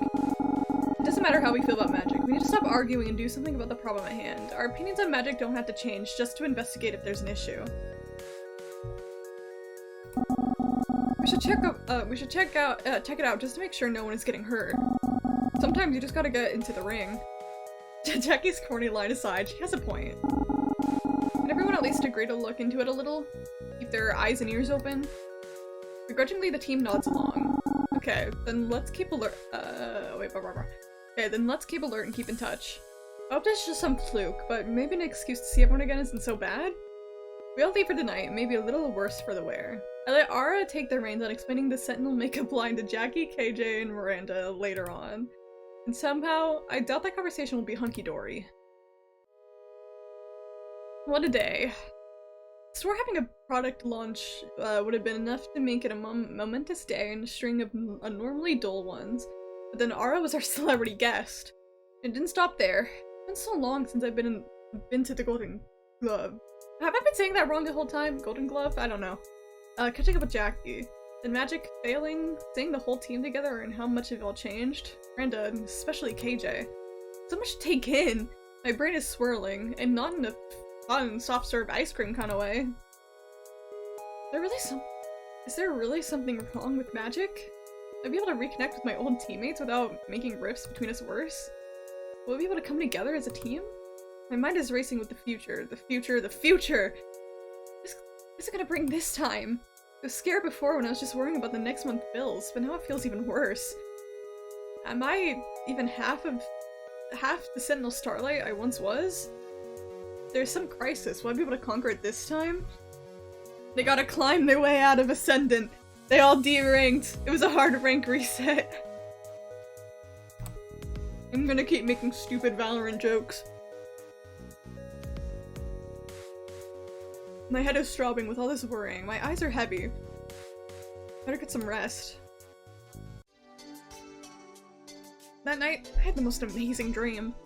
Honestly, most of my dreams lately have been kind of dull or stressful. Doors that won't open, running but can't move. Usual, life is stressing me out kind of dreams. Not this one. I feel warm and full of joy. It's like living through a movie of some of the Sentinel's greatest hits. It's a dream of all the best Sentinels clips from the Valorant VCTs. Like the time Sentinel Aurora, or Boyoung, lulled a Hydra to sleep with her singing. We went to the sewers beneath Diamond Cove. Oh no, I was right, okay. I was thinking of Diamond Cove. And she was so grossed out. But she put on a beautiful performance anyway. That's the thing about Boyoung, she's very opinionated and butts heads a lot. But you can rely on her when it counts. At least, that's who I hope she still is. Before I can dwell too long in the present, my dream takes me to another memory. And during that time, we'd been through a rough couple of weeks. We were all stressed out and exhausted. Sentinel Nova used her exploding stardust to cheer us all up with an impromptu fireworks display at the roof of the school. She's not very talkative, but she cares deeply about making people happy. Oh, that's what KJ used to look like. And I dream of her geeky Sentinel... I don't know, I still don't know how to say that. If it's Perigi or Perigi? Perige? I don't know. KJ always felt out of place on the team. Their invincible bubble saved us from collapsing buildings, toxic gas, mind control. But then somebody else had to defeat the bad guys. I wish KJ knew how much we love them as a Sentinel and a friend. I really hope this reinvention isn't coming from a negative place. And finally we have Jackie, Sentinel Soul. I'm pretty sure that's how you say that. I've never known anyone stronger in my whole life, both physically and emotionally. There are a few things more satisfying in this world than catching a villain, monologuing, and then BAM! A Jackie, red hot fist to the face. She was always the first one in a fight and the last one out. She likes to keep things simple, though I sometimes wonder if things with her are more complicated than she lets on. And then there's me. We're so cute. At first, discovering I'm from another planet scared me so much. As it would anybody, I guess. Aurora was the last princess of the My role is the last princess of the Serentia royal family, sworn guardians of truth and justice. It's like big shoes I could never fill. But I did. After many years of victories and defeats, I realized I'd grown into somebody both my adoptive and birth parents would be proud of. And then that chapter of my life ended. The years kept coming. I found myself stuck in a loop of unsure what to do. How do you top saving the world? Does it all just get worse from here? I wish I could go back to those simpler days. Life made sense. I knew my purpose. I had friends. I never want to lose joy again. Beep beep beep beep. That's real though. It's like like going from high school to like college was very scary because I had to like plan everything out myself. I had to like be an adult and like had to start from the beginning with like making friends. And not really from the beginning, but like obviously when you're in high school with people for, you know, 12 years of your life, you know everybody. Well, not everybody, but like you get what I mean. So it's real. Growing up's hard, which sucks.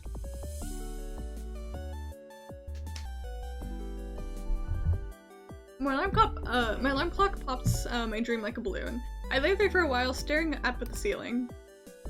Seeing everyone again, seeing the makeup line, I really flipped a switch somewhere inside me.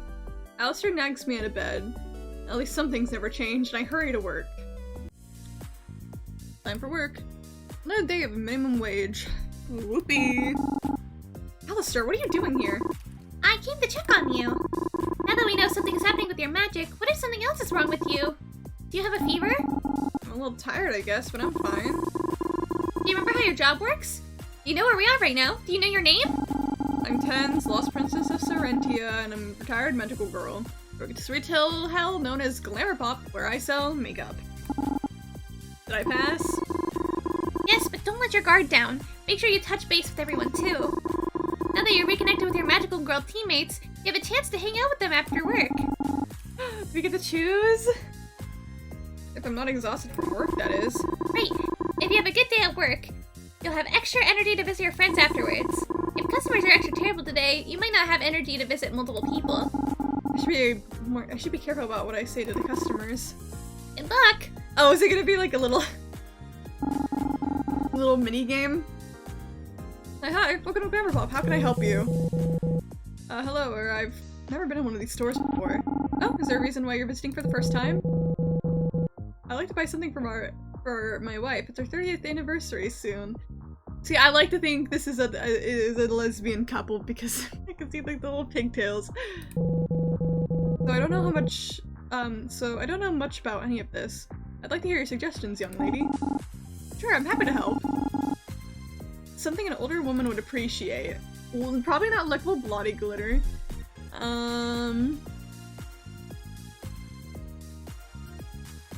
Diamond earrings. Would you appreciate a beautiful pair of our diamond earrings? I bet she would. Wait, you don't sell that, do you? Nope, don't always. Oh. I thought he was giving us the option because we did sell it. Suppose I'm headed over to Smillsburg Diamonds next door. Crap. Oh, more exhausted than usual. I was like, do we sell it? I know we're a makeup store, but like, it's cosmetics. Do we sell like fucking jewelry too?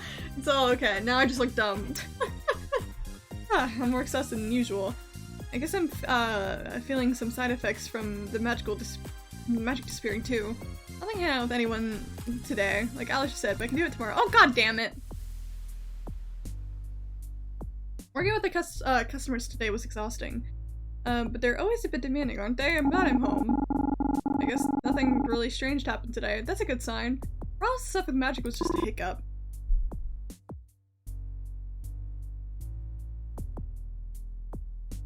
I am faced with a dilemma. Oh Jesus, I almost dropped my water.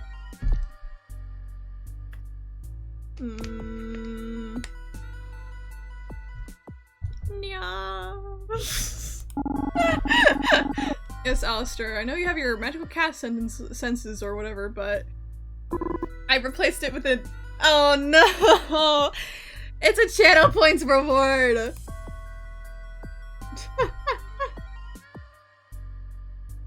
Okay, you know what? Just for today. Meow! Alistair, is something wrong? Got another hairball stuck? Oh, we can't understand him anymore. Oh Jesus! Just for this playthrough. Meow. Why are you talking? Are you giving me the silent treatment again? That's my intense meow. Is this because I didn't get the salmon flavored treat? I told you they were all sold out. Meow. Wait, can you not talk at all? Yep. Uh-oh. This is really, really bad. This has never happened before, ever! An unprecedented event in the life of a former magical girl? Not a good sign. I better call the team up, even if they won't like it. Okay, I mean, yeah, okay, at least we could still get to hang out. I was like worried like we would just end the day. We all arrived and crammed into our old high school classroom. I mean, we probably didn't get to hang out with anyone individually. Tense. Also so important you did call an emergency meeting for the second day in a row. In our musty old classroom? Well, I admit it brings back memories. It does, but it's a little spooky at night, and ghosts are my natural enemies. Ghosts? You're unpunchable! Your fists would fly through them! Is it gonna be a regular thing? If so, I have to work around my my sketch about the word wood shop. It really is an emergency. Alistair, can you try talking again? You don't mean... Meow! Meow! Jeez, I can't understand him at all anymore. His ability to speak is gone. I like this. No! Not our funky little dude, little owl. I like her. I can still hear his voice. Meow!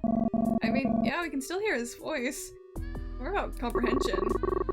Maybe it's less about him not being able to communicate with us, and more about us losing our ability to understand him.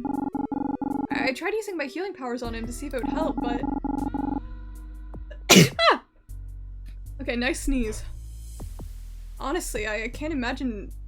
I still can't manage to get things working again. Elsa crawls up into my lap. He seems exhausted from trying to communicate with us. Stroke his little chin. I choke on his chin and I can tell he's starting to relax. He stretches out and he curls up to sleep. I admit, I was never your cat's biggest fan, but I do feel for him, all pitiful like that. Brenda offers me the jacket on her waist to use as a blanket, but I shake my head. This is escalating faster than we're expecting. We all know the signs. Unusual events always leading to some villain with a crazy plan. We can't just passively observe anymore. Finding out who is behind this needs to be our top priority. And honestly, it hurts not being able to understand him. He's snarky, cryptic, and a huge pain in my butt sometimes, but Alistair's my closest companion. Ends. You're always looking out for others, leader. And I know this is upsetting, but just remember we're here. Oh!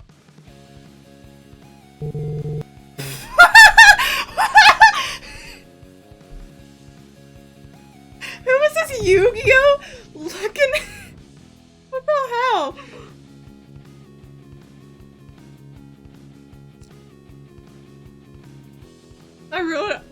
I really don't know how to feel about this guy. I'll voice him after I finish my Twinkie. Nerds! A Mori reference! A Mori reference!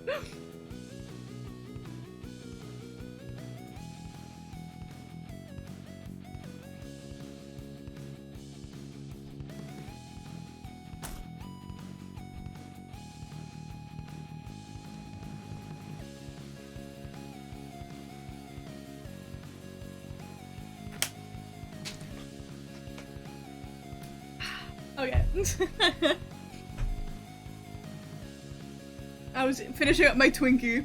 Everyone be ready for a Mori time later. Yes, a Mori fanfic time later. I'm debating maybe... I'm still debating maybe switch over at the 2-hour mark or maybe the 2.5-hour mark. I'm not sure which one I want to switch over yet. I don't know what to do for this guy. Fucking... It's a fucking... Yu-Gi-Oh looking ass. Sup, nerds? See, that's perfect. And beautiful ladies.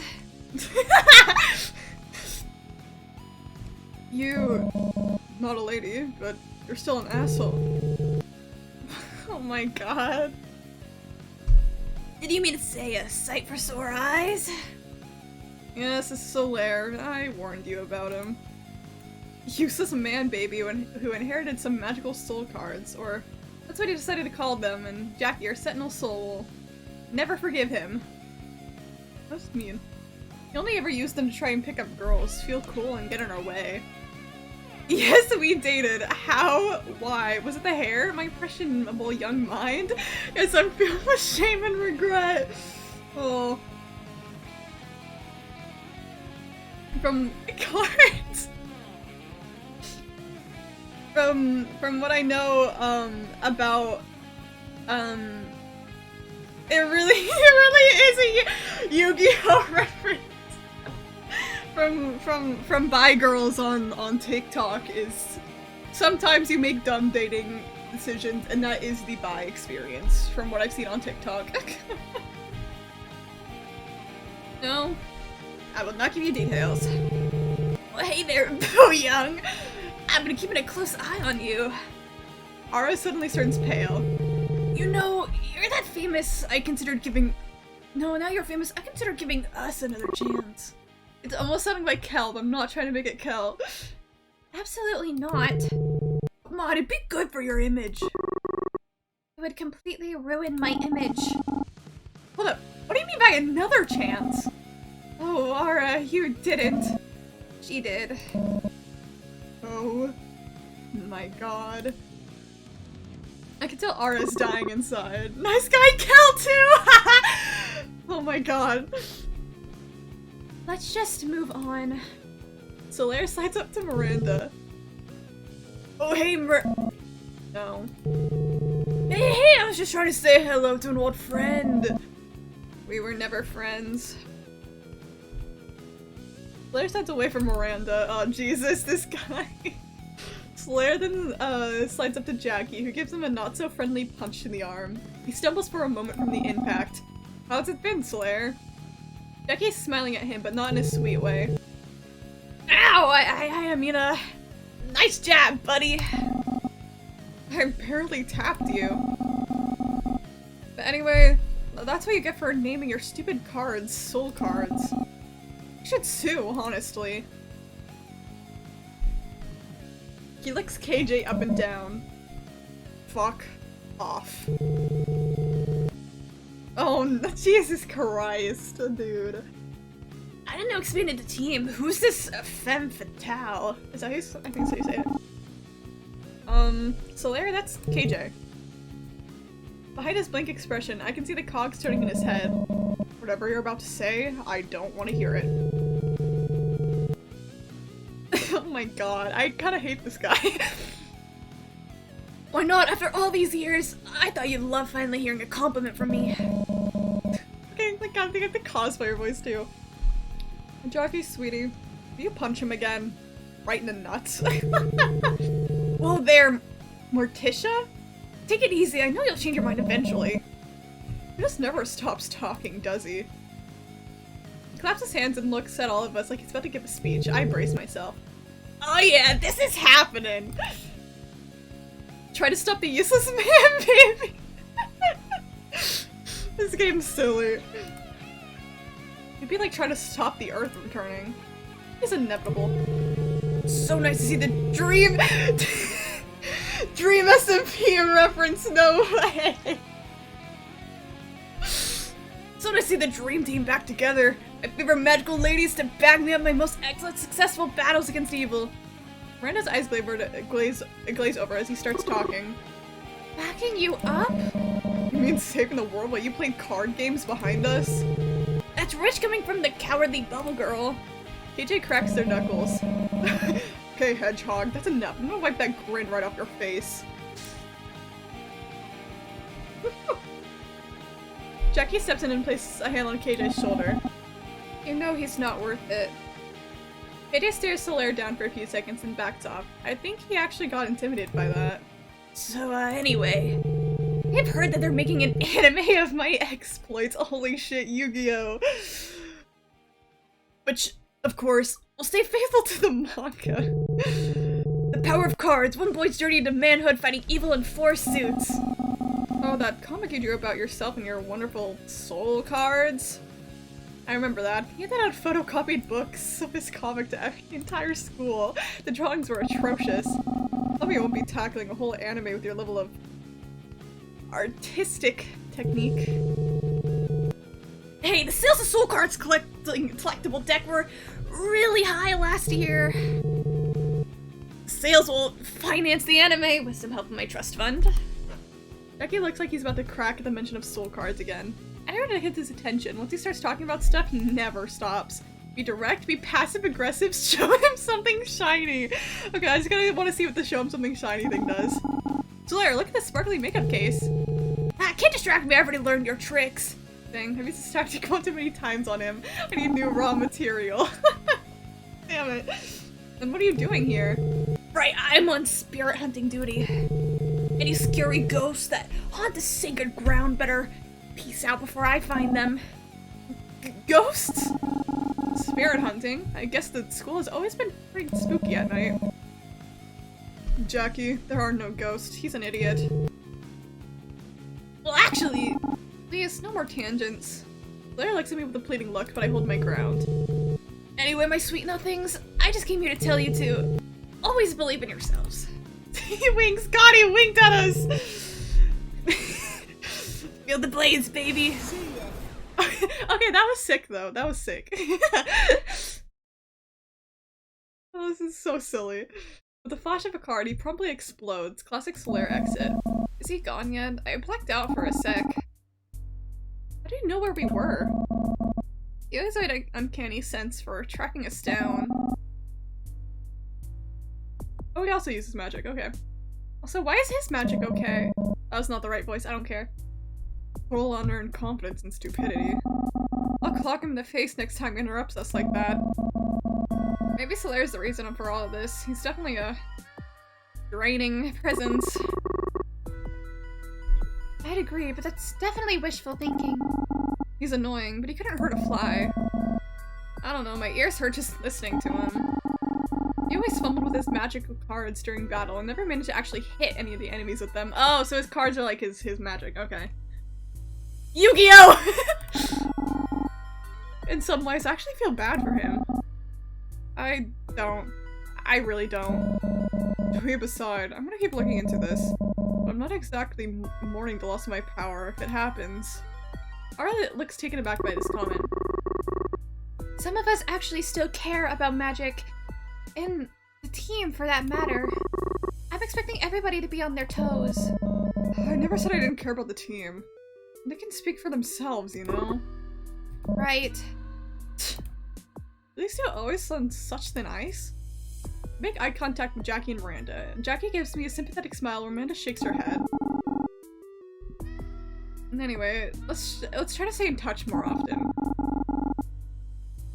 Maybe check up on a few of our old enemies, see what they're up to. We should make an effort to drop in on each other's schedules, just for safety's sake, you know? The group nods in unison. I can sense some hesitation, though. And I'd like to see the sentimentality makeup in person. I haven't seen it either yet. I haven't seen it yet either. I can say I'm all that enthusiastic to see it. Still, we should swing by Ten's store sometime. See what our magical girl work is turned into. Jackie, I promise you'll love it. Just give it a try. I mean, if you say so, Aura. Great, now that's decided. I'll be in contact. I'll do my best to check in with everybody.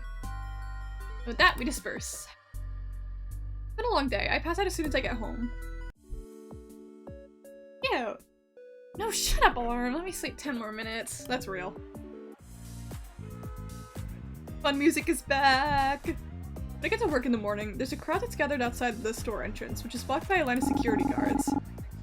Excuse me? Can you all let me through? No way. If anyone's seeing Aura, it's me.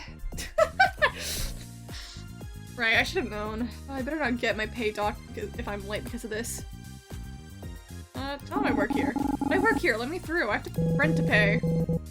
Wait, does that mean you can help us meet Aura? The fan grabs my wrist and stretches my arm out. And they scribble their number into my skin. Jesus Christ. They yanked me into the crowd behind them, and with their help, I'm actually able to make it to the front. Tell her to call me! Sure. I showed the security guards my employee ID and they let me into the store. Jeez, what a hassle. I hope this number washes off easily. I rush into the store and enter the employee section, where I clock in just in the nick of time. When I return, I finally take a look at what's causing all the commotion. Ara is posing in front of a colorful display that shows off the sentimentality line. She's smiling brightly, with a mascara wand held up to her eyes. There's a flurry of camera flashes, and then she switches to another pose. It is pretty mesmerizing to watch. She's reading confidence, and she gives off the captivating dreamlike aura that celebrities have. I'd have never expected her to become an idol, but then again, I never put a lot of thought into what our personal futures would look like.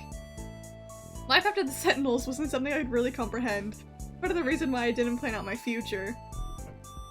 Tense does not know what to do once Valorant is no longer in the meta. I wonder, has Ara always been like this? Or was this aura something she cultivated over the past few years? Watching her, I'd almost forgot how irritated I am that she's agreed to model for this in the first place. I'll really bring that up soon. This is going on. I don't have to deal with customers at least. She keeps going until we get closer to her delayed opening time.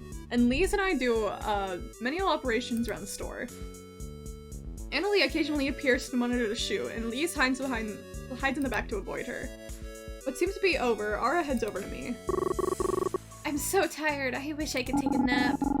Spending for cameras and holding makeup products is hard? Harder than you think. You try looking excited about nothing for hours. It's emotionally exhausting. Still take it over dealing with rude customers any day. By the way, I've never congratulated you on becoming an idol. You're just like TTJ now. I'm not quite there yet, but thank you. What else have you been up to while I've been gone? Other than the whole idol thing. Other than that, not much. Nothing you can't find in a magazine article anyway. What about you? Anything new other than your job? Life's great. Adult life sucks. I'm trying my best to survive out here. I used to think that saving the world would be my greatest obstacle. Now it's just a rent. At least things were a lot more straightforward when we were kids. It's nice to remember the old times, right? I've been feeling particularly nostalgic recently myself. So I'm glad that I've been able to see everyone together again. Although who would have thought after all that happened we'd be at such different places in our lives. We saved the world! But now I'm a superstar and you're... here.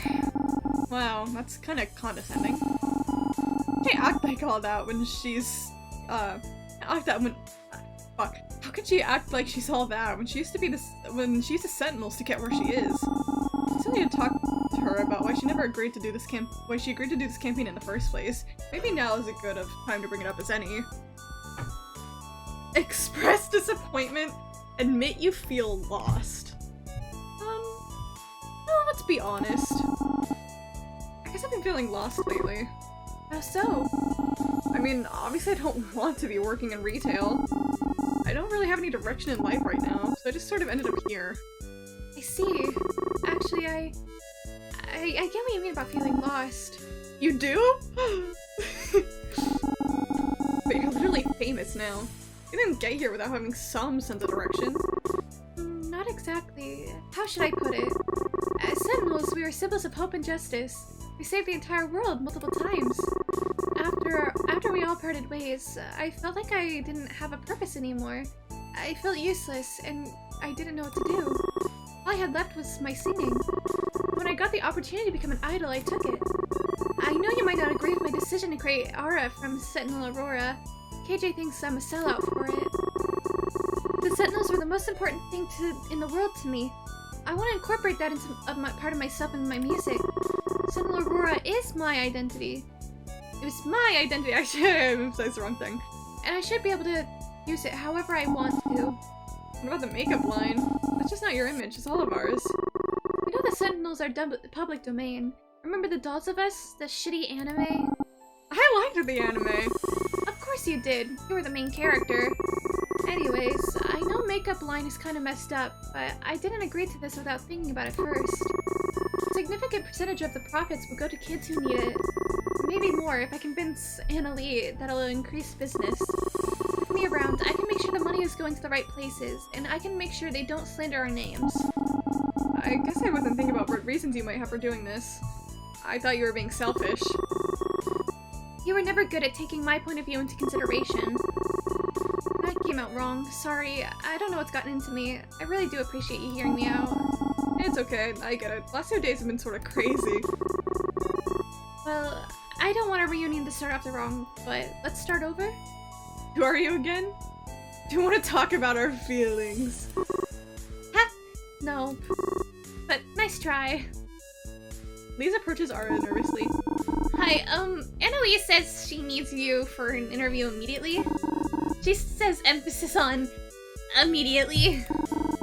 Please hurry, she's so scary, even pretty, but scary. I still love Lise. Oh, okay, I'll be right there. Ara smiles at you and waves. See you later, Tens.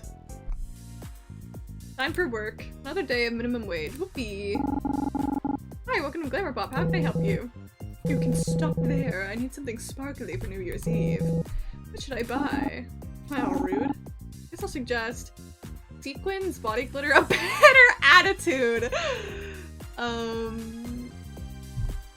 We'd probably have body glitter, right? How about body glitter? Lots of celebrities love wearing it.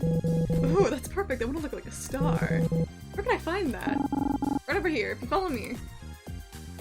Yay! I didn't fuck up this time. Think I had a not so terrible day at work. I feel like I have the energy to do a couple things today. Who should I go hang out with now? Oh my god, wait! Oh my god, wait, who should I hang out with? Oh my gosh.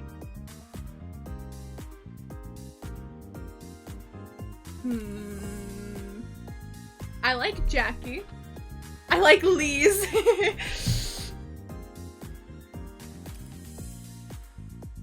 I'm feeling punchy girl Jackie. Okay. I mean, right now, I like Jackie and Lise the most right now. We can go with Jackie. Let's go with Jackie. After calling ahead for the okay, I arrived at a park where I was supposed to meet Jackie and Layla. Apparently they were training outdoors today, but when I arrived, Layla is on the swing set with Jackie resting on a bench nearby. Jackie gets up as soon as she sees me and goes to greet me. When Layla notices me, she gives a wave and shouts. Hi, weirdo lady! Still with the weirdo? Tens, you came at a good time. We're near the end of the training. At the park, huh? It's park day. We already ran around the lake shadow box and did pull-ups on the monkey bars. I see. Sounds like a lot of hard work. I feel like I could be blinded by the twinkling lights in Layla's eyes. She was pumped up. Oh yeah, big time training for the game, for big time games. Since we already did our workout, Layla's taking the initiative to do some freestyle training until we're done. Freestyle! She's so goofy. Layla takes a big jump off the swing set and lands on her feet. Not losing her momentum, she starts to scramble her way to the jungle gym, but stops midway. Make sure you watch me, coach. Don't get distracted and go all kissy face with your girlfriend. She's not my girlfriend, you brat. Not yet. Ha ha ha. Layla sticks out her tongue before rushing over to the jungle gym. Tease Jackie over kissing not your girlfriend. Ah! Not your girlfriend? We're not girlfriends, Jackie. I'm hurt. I thought I was your only love. My voice is dripping with sarcasm. Picking up on it, Jackie leans into it and plays along. I'm sorry, baby. It's not you, it's me. My heart was already claimed. By who? Jackie pulls up her fist and crosses her heart with her hand. With all terrible dramatics that befit a low-budget soap opera, she answers, the ring. Are you serious? I'm losing the boxing in this drama? You're right, baby. I see the light. You're the only knockout for me. Oh my god, that was corny. True, but it made you smile. What more could I ask for? Blushing. I feel silly letting her comment get to me, but leave it to Jackie to hit you where you least expect it. I'm not gonna let her make any more cheesy lines in our made-up little drama. Instead, I point over to my convenient little topic changer, Layla. Was she always so sassy? Layla, believe it or not, that wasn't always the case. She's really come out of her shell. You're kidding, right? You're telling me that little ball of energy and sass used to be shy? Yeah, something like that. I'm glad she can joke about it now, but she used to be pretty shaken up about the bridge incident. You know, that was one of the reasons why her father sent her our way in the first place. Help her not feel so powerless. She poured her a little heart into boxing, and it's really starting to pay off. She has confidence to spare now. So I put up a little teasing here and there. He's earned it. It's because we don't have like our little like character portrait spray. I love the text emoji so much. That's so sweet. I had no idea for struggle. Yeah, she surprises me. I saved her life, but I never really thought about the way she's been carrying since then. Until I got to know her. Makes you really stop and think if we could have done something better. Well, I wasn't thinking about it before, but now that she mentioned it, I am. The thought lingers between us both, bringing an uncomfortable silence. So, park day, huh?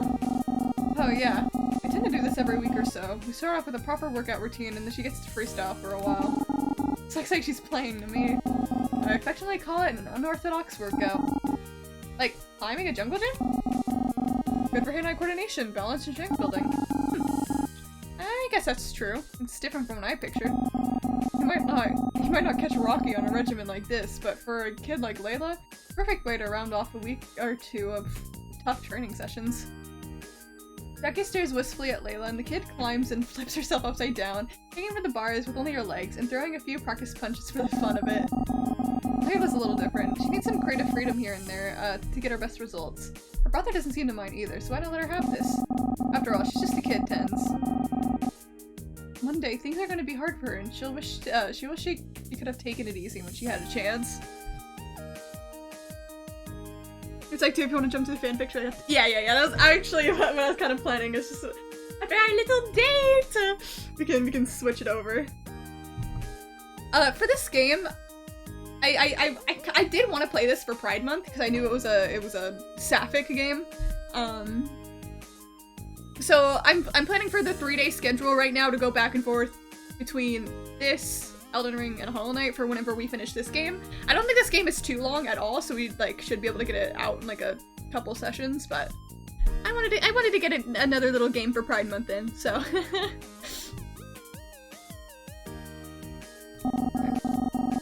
Until those days come, she should get to enjoy herself, right? Yeah, I guess you're right. It does make sense why she seems so motivated around you. The talking between us goes quiet while we watch Layla go. She really did seem to have a boundless energy. There was something nostalgic about watching Layla play, even though we rarely had the time to go out and do so ourselves as sentinels. That's the kind of world we lived in, and it was hard to balance saving the world and having a life. Friends, I'm thinking about passing my ring to Layla. What? Really? Like, right now? No, not right now, but maybe in the near future. Are you serious, Jackie? Harry, I mean, it's going to be her choice in the end, but I feel like I'm not really cut out for the ring anymore. I feel a pang in my heart after hearing that. I understood that KJ wanted nothing to do with her powers, but I didn't expect Jackie to want to give up on them either. The finality of our group disbanding never really set in for me. I think part of me had always felt like we would come back to this at some point, after a great danger would present itself again. Now that such a danger has arrived, I can't help but feel like our group is living on a borrowed time. Her magic's huge, it's her responsibility. Oh, it's her magic. She can do what she wants to do with it. It's your power, Jackie. You get to choose what you want to do with it. I'll support you. I'll support whatever you. I'll support whatever you decide to do with it. Thank you, Tens. That means a lot to hear you say that. Alistair's probably gonna be really against it, but my mind is made up. Well, you let me deal with Alistair, okay? Yeah, alright. You know the little dude is, do the best after all. So, does she know that you want to pass it down to her, I mean? Yeah, she does. We talked about this for quite a bit, and we've reached an agreement. You can become a magical girl, but if she does, she can no longer box. Not competitively, at least. She can give it up when she wants to, but it's always going to be one or the other. Isn't that a bit hypocritical? That's what you did when you were a sentinel. Jackie bit her lip and grabbed the wrist on her right arm. Her arm trembled a bit when she looked distant, no doubt in her memories. Yeah, that was a mistake, Tens. I got hurt in ways you can't heal by pushing myself like that. What do you mean? You always told me Helen kept you in the game. I didn't lie, but I missed a big time relying on you so heavily. I just have a lot of old pains that feel deeper than where your magic could touch. There's just this trauma I feel from it. There's this hesitation I can't seem to train out of me. I have to force myself to stop turtling— what's that word? That word. Turtling up in bars with people close to my age. It's been bad enough to end my boxing career. I'm sorry, Jackie. I didn't know. I know. That's also my fault. I wanted to be tough for everyone, so I kept it to myself. I kept a lot to myself. I'm sorry. I'm throwing a lot at you suddenly. No, don't be. It's refreshing to see you open up like this. I like it. You think so? Jackie looks down at nothing in particular, in her way of trying to hold back a smile. She was always cute when she tried to hide the heart she wore on her yellow plaid sleeves. That's so cute! Well, I guess I'll keep that in mind. You better. And hold nothing back. You don't have to pull your punches when you're with me. Jackie eases up and finally, lets go of her wrist and relaxes. Alright, but don't regret it later. You know I hit hard. I won't! And just so we're clear, you're okay with this, right? You know how harsh the lifestyle gets. Are you sure you're okay with the idea of Layla doing the same thing? Yeah, she has something to improve. She has something to prove, and if it's what she wants to do, I won't get in her way. Mr. Coach, I'll be keeping a keen eye on her and making sure she avoids making the same mistakes I did. Coach Martinez, you're not watching! Our time together gets cut short when Layla comes sprinting back. I knew it! You're doing the kissy face thing, aren't you? I'm not! I see a smug expression creep on Layla. Layla seems to pick up on something, much like a shark scent of blood. She doesn't say anything, but Jackie's face grows a bright shade of red. How would you? Look at the time! We should get back into the gym before your father shows up. Would you like some more company for the walk back? Sure, I don't mind. I'll be on my best behavior, Coach Martinez. You better. For the whole walk back to the gym, Layla didn't say a word, keeping her promise to be as best as she could. Unfortunately, she never dropped her smug grin. Who should I go hang out with now? Oh, we can hang out with more people! Okay, we're not gonna do the second hangout quite yet. We'll pick someone and then stop right there. I'm gonna do Lee's, because Lee's is my second favorite. Okay. Do a quick save. Alright.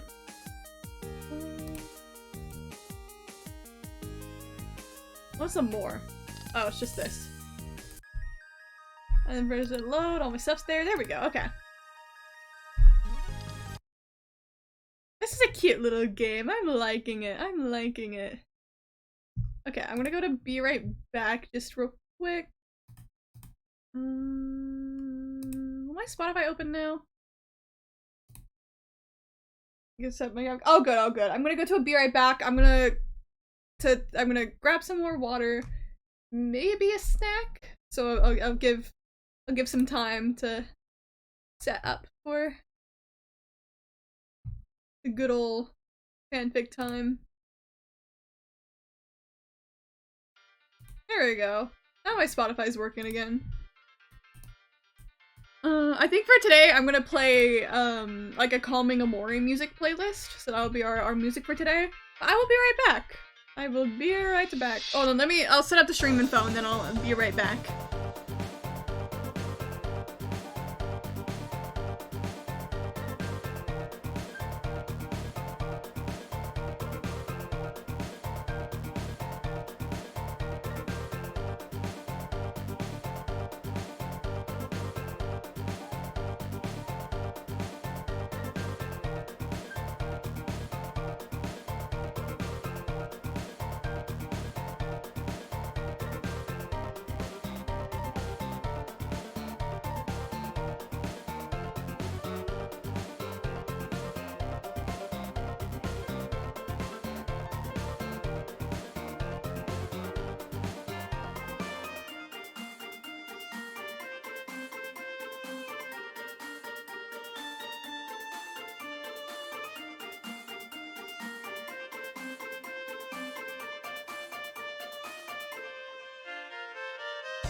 It's 2:45 p.m. Wake up from snoring, open DM, scan of Red Bull by the bed. Vape is charged and Snapchat's red. What's poppin'?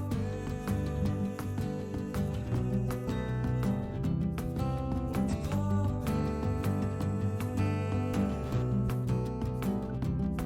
She's beauty, she's grace. She has a profile picture of an anime girl's face. Just a single message more since rubbing up my Okay, I'm back. Let me find the playlist I want. Or just a video. Yeah, I should be ready. Alright. Give me one moment. Yeah, Amori chill music. Yeah, there's the playlist I used last time. Pause that. Where is Discord? There it is. Alright, I'm gonna hop in my Discord VC and share my screen. If anybody wants to join the voice act, you are completely free and able to. Here we go. Where's my screen?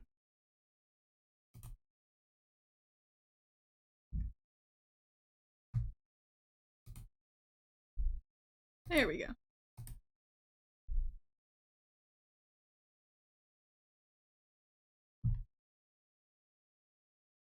Hello. Okay, this should be working, right? Yep. Nice. Okay. I have this one. There we go. We're all good on stream. So yeah, bit of a shorter Thursday stream, but I am going to dinner later, so I'm excited. Oh wait, what? Huh? Oh, sorry, my mic wasn't working. Sorry. Oh no, you're fine. You're fine. Fix it. I just saw your chat saying if your dogs are barking. I do not care. It adds flavor. There's this one. This one's a longer one. Let's just go with this one. No more Silent Oh. Hill. Just for today. Spicing things up. Yeah, fair. Trying to make sure it's a good volume. I think it's a little bit quiet. I'll just turn I it can up. actually hear it this time. That's my bad for last time. We'll fix the Silent Hill music next time. There we go. Okay. So welcome back to Fanfic Thursday. The most glorious day. Everyone's always so hyped and excited for it. Alright.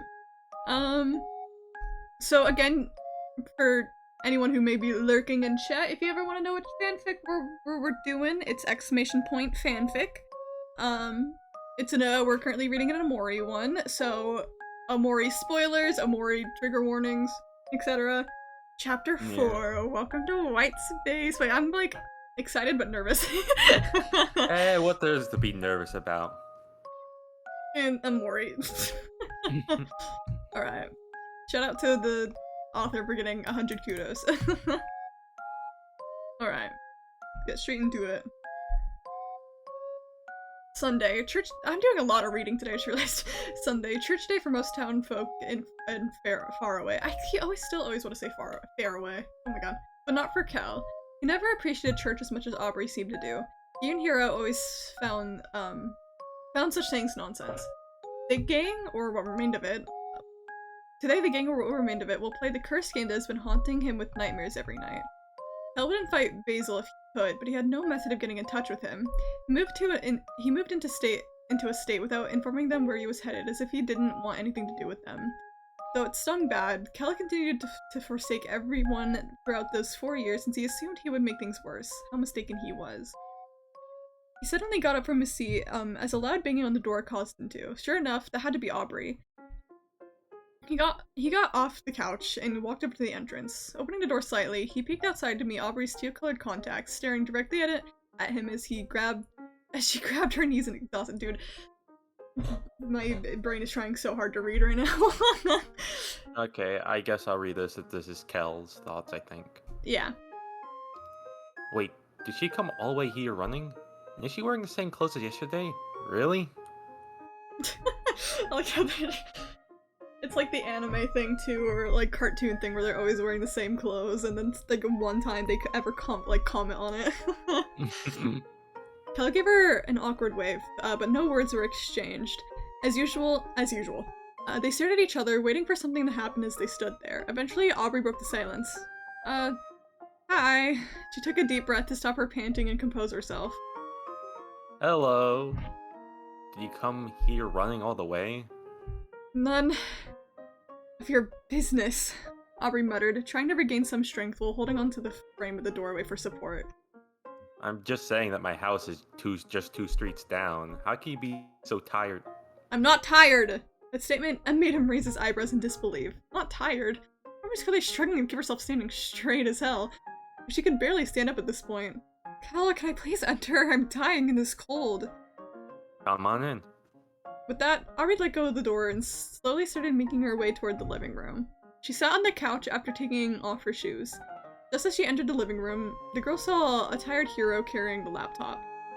Hero flashed her his signature grin in an effort to ease the tension when she tensed up after seeing the device. Good day, Aubrey. Yeah, good day. As Aubrey replied curtly with a short nod and a blank expression. For the first time since entering, Kel joined them, sitting on the couch. Silence reigned for a few moments, as the two brothers tried to find a topic, but ultimately decided against speaking. It only lead to awkward small talk that served merely to delay the inevitable. Best to get it over with as soon as possible. The three of them were seated on the spacious couch, Kel taking the center spot and placing the cursed laptop on top of the table. To his left and right, Aubrey and Hero silently waited for while the laptop booted slowly. After an agonizing long period of time, which really only lasted a few seconds but seemed like hours to them, the laptop finally displayed its desktop in the Amori program. He clicked twice to launch the game. You don't know how you got it, don't you?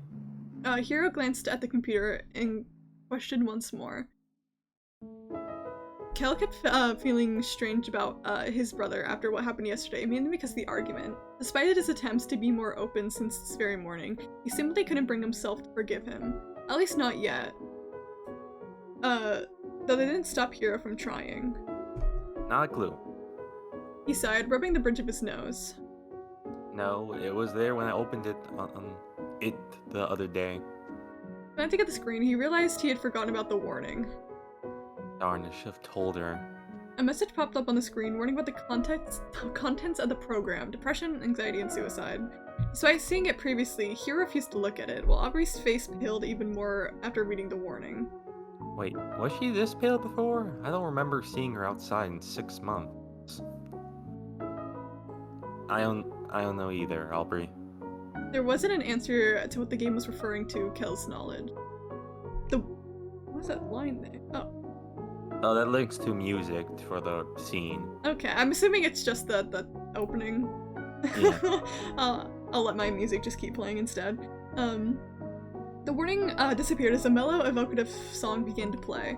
Kel stared at the monochrome boy, already feeling like crying for only seeing his best friend again. Below him were the options of new game and continue. It's just so meta. Selecting the latter option, using the keyboard displayed a second menu with 5 empty save files. So, who's going to control it? Hero inquired. With the music still echoing throughout the room, Aubrey answered the question.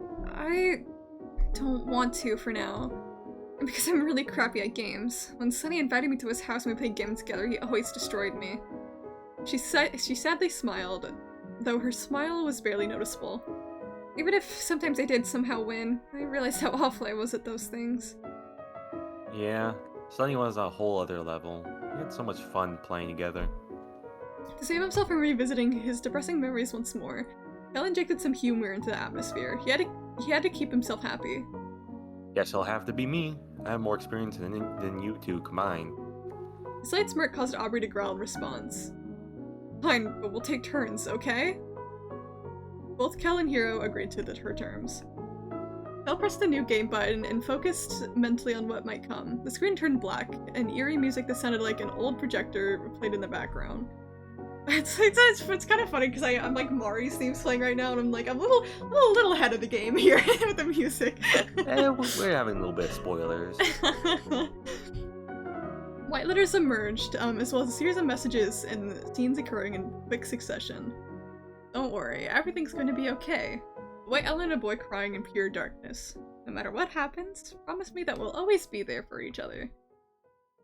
Just cue up videos of just this straight up gameplay going on right now. The crying boy hugging his knees comforted by another boy. He has a flower pin in his hair. Behind them, a black door casts a white shadow. Promise me. An image of a boy laying on a white floor. His skin is white. Black tank top, socks, and striped short pants. Around him is a box of tissues, and a black light bulb, and a laptop. It is cold in this room. Welcome to White Space. You've been living here as long as you remember. The screen faded to white once again. Slowly the camera zoomed into a pixelated boy in black and white. Kel assumed that one was Sunny, who was in the so-called white space. The items before were also there in pixels, with the addition of a black cat and notebook. Sunny didn't move, he was only standing there. Some retro music started playing, as Kel's mind was already screaming danger for what they just saw. He had millions of questions, most of which he had no answers for, but that didn't stop him from mentally asking them. Oh, sorry. You're good.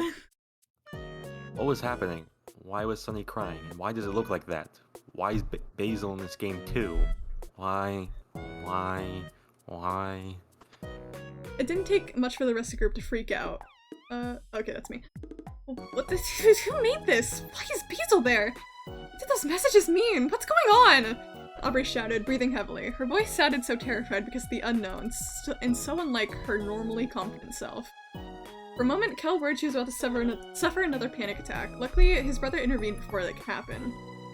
Aubrey, calm down, take a deep breath, and follow my breathing.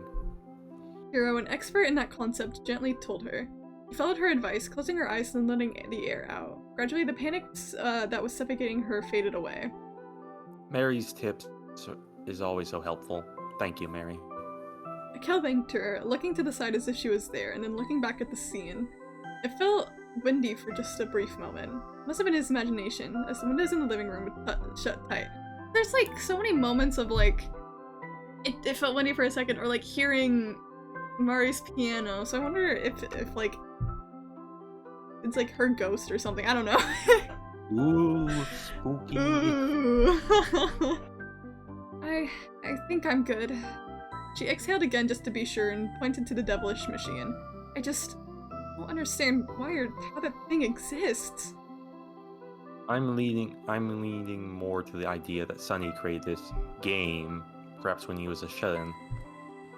Hiro shared some of his theories. Anytime he encountered a difficult problem, his mind was always looking for an answer. It would explain most of it. Kel didn't feel the same way. That theory had a lot of holes. How did Sunny learn to make this game? And alone with no help from anyone in his house. He didn't agree with it, but he didn't dispute it since he didn't want to argue with Hiro again. A slight frown on Aubrey's face suggested she was also not believing it. And what about Basil? Why is he there? What do these words actually mean? I have no idea about that. Maybe if we continue, we'll know more about it? He sounded like he didn't believe his own words. Kel was always talented at reading people, that he knew like his family, a talent he had since he was a kid. But it didn't work all the time or with certain people, such as Sunny, whose face was unreadable at best, or Hiro. 1 year after Mari's death, he read poorly about the situation that day. Fine. Can you control him, Kel? Aubrey impatiently asked, staring directly at him. Kel swallowed uncomfortably. This felt so wrong, controlling Sunny as if he was a mere puppet. Kel pressed the directional keys, moving the colorless boy in the direction he wished. He approached a black cat and started to push random letters on his keyboard in an effort to interact with the feline. Pressing the letter Z made the cat speak. It's just kind of funny, like, 'cause I know everything obviously going on, and it's just like, hearing the fanfic have to like describe how to play the game I've played. I like it, but it's just like really silly. Yeah. Noobs. The noobs don't know what they're doing, SMH.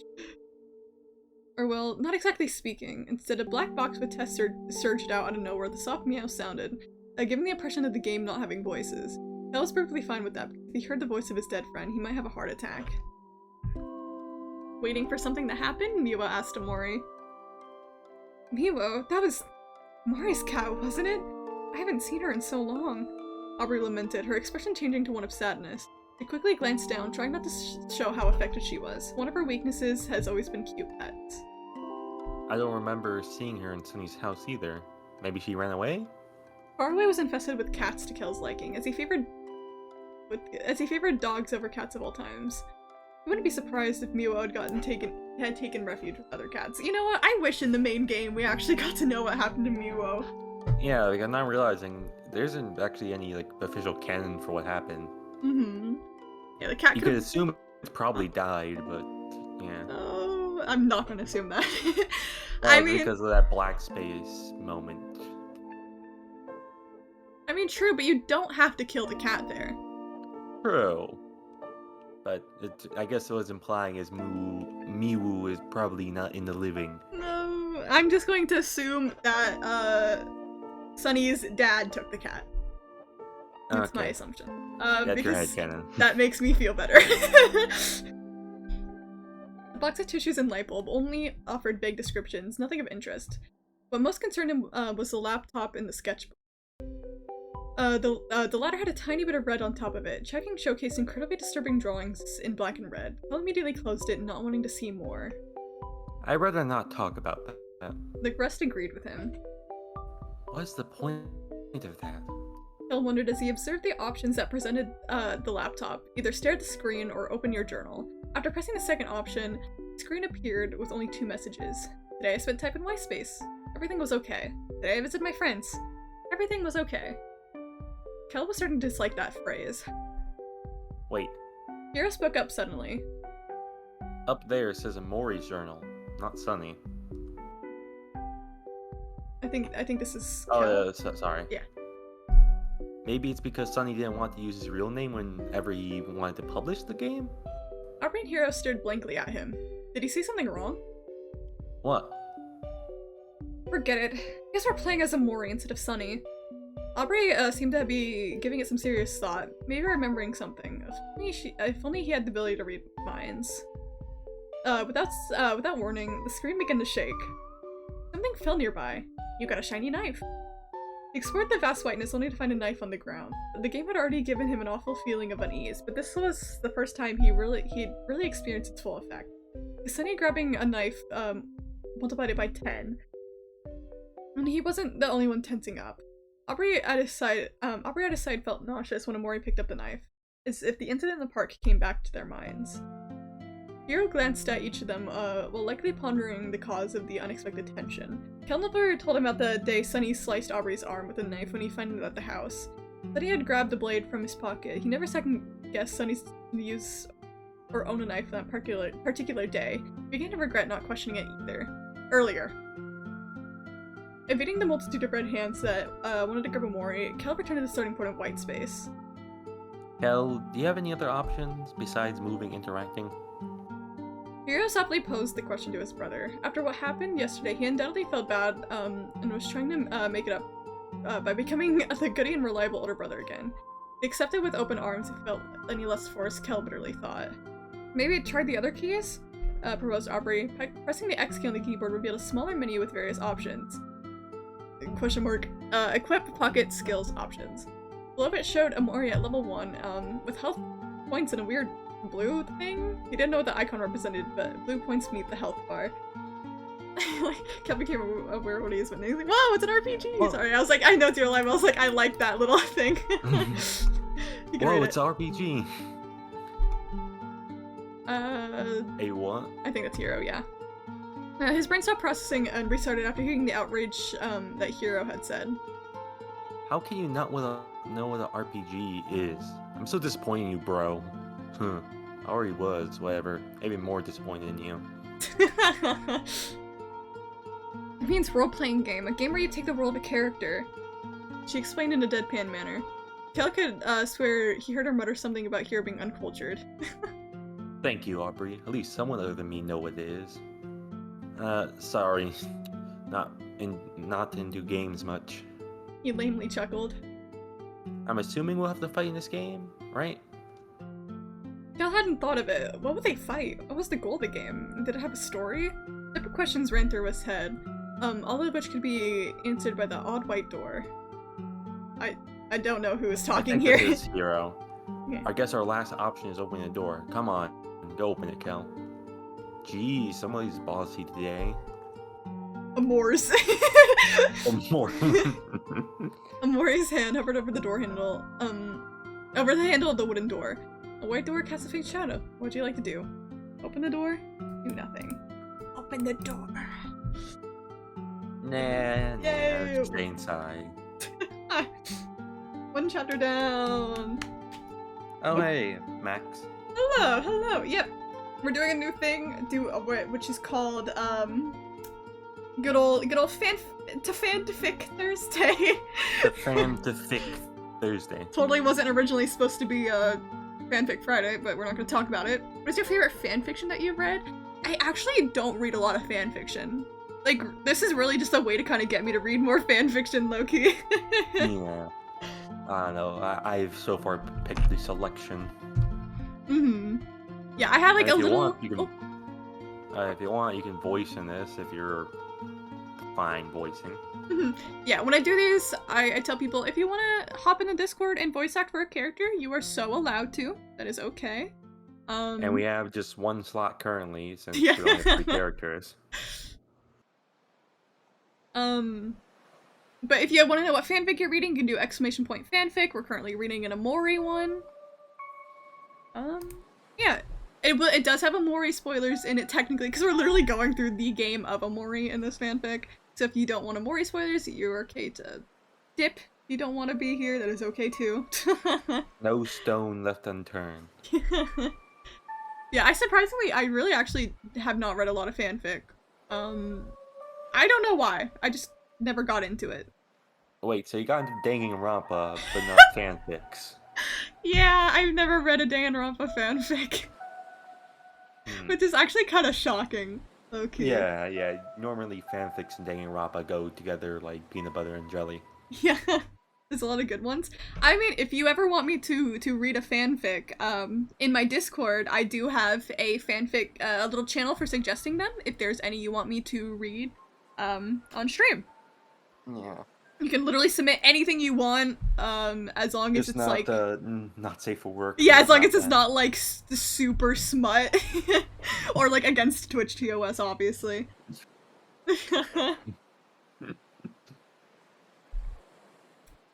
Alright. I was gonna say something else, but now I forgot. Now it's bothering me. For gore. I forgore. Oh, that's what I was gonna say!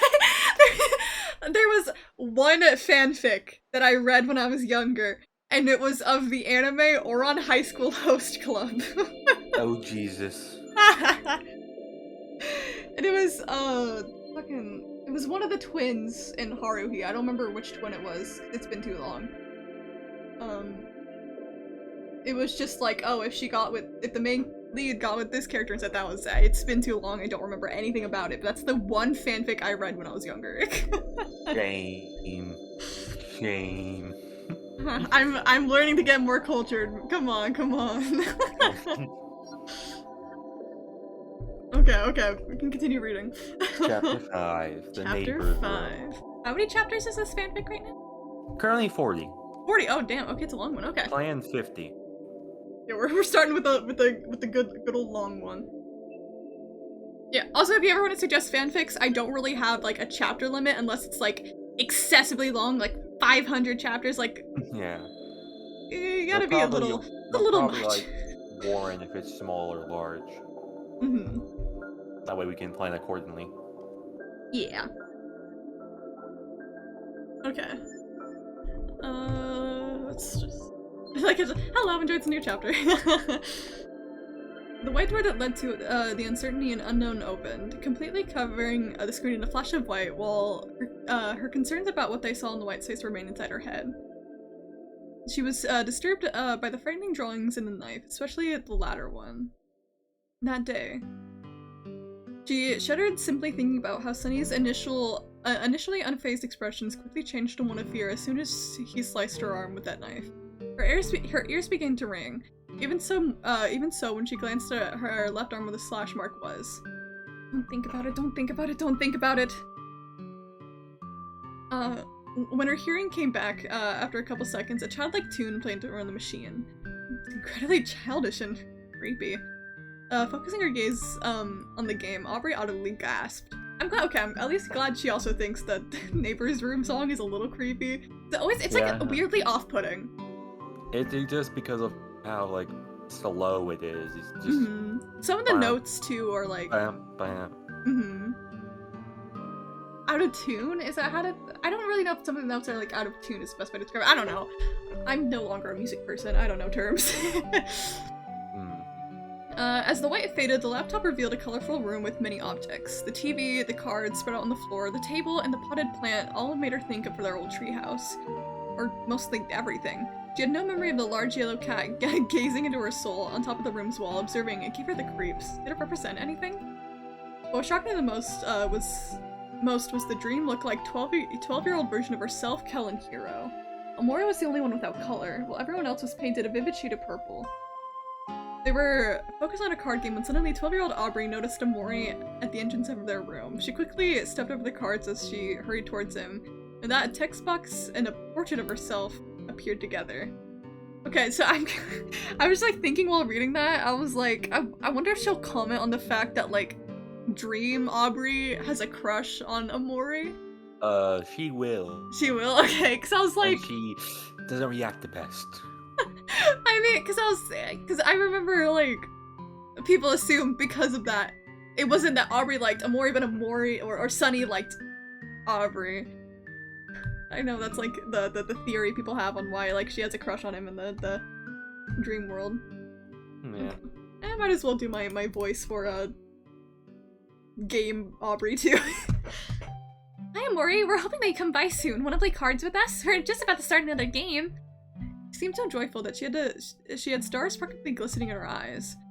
I think that's a reference, I think, to the sprite.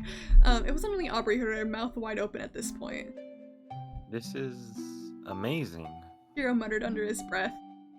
And so weird. Whoa. Kel exclaimed. I didn't expect to see myself in the game. Wait, does that mean I'm the protagonist of a video game? Kel, really? That's what you fixate on? We're doing this for a serious reason.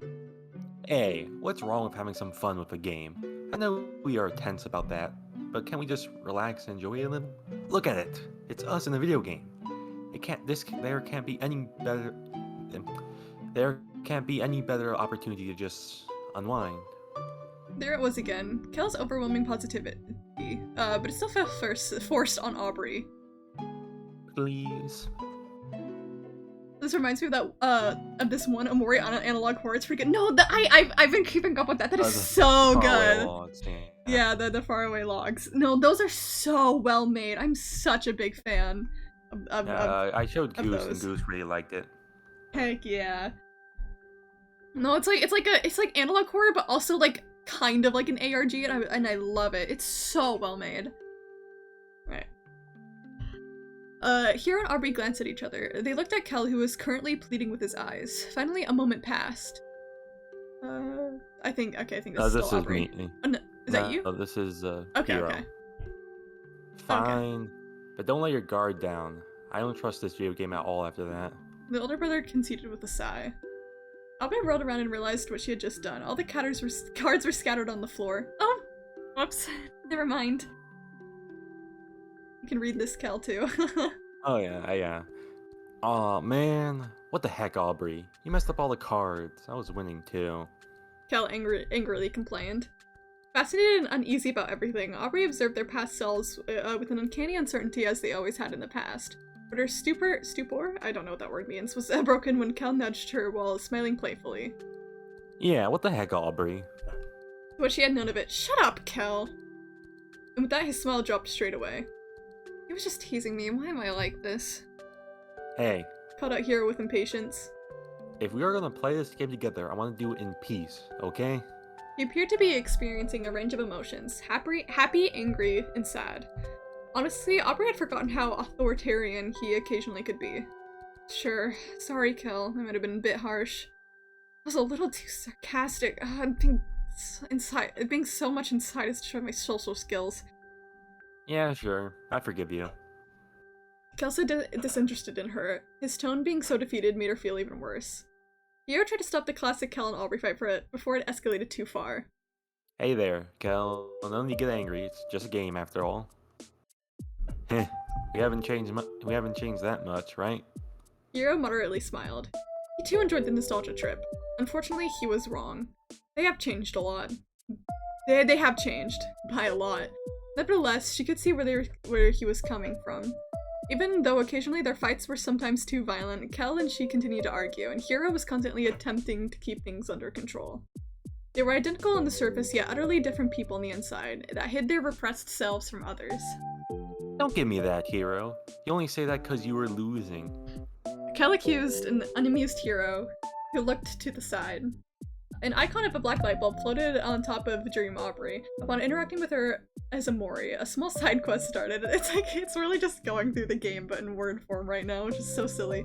Or what she assumed was a mission. She didn't know much about RPGs, but after seeing Sunny play Bound to the Earth for hours, she grasped the basics very well. They've come in handy now for once. Why is Keller so mean to me? You know, the other day, that good-for-nothing stole my stuffed toy and hid it somewhere in this room. Why would he do that? He's so immature. I mean, what did I ever do to him? A lot of bad things, Aubrey. If only you knew. Oh, I know. Can you find my stuffed toy for me, Amori? Pretty please?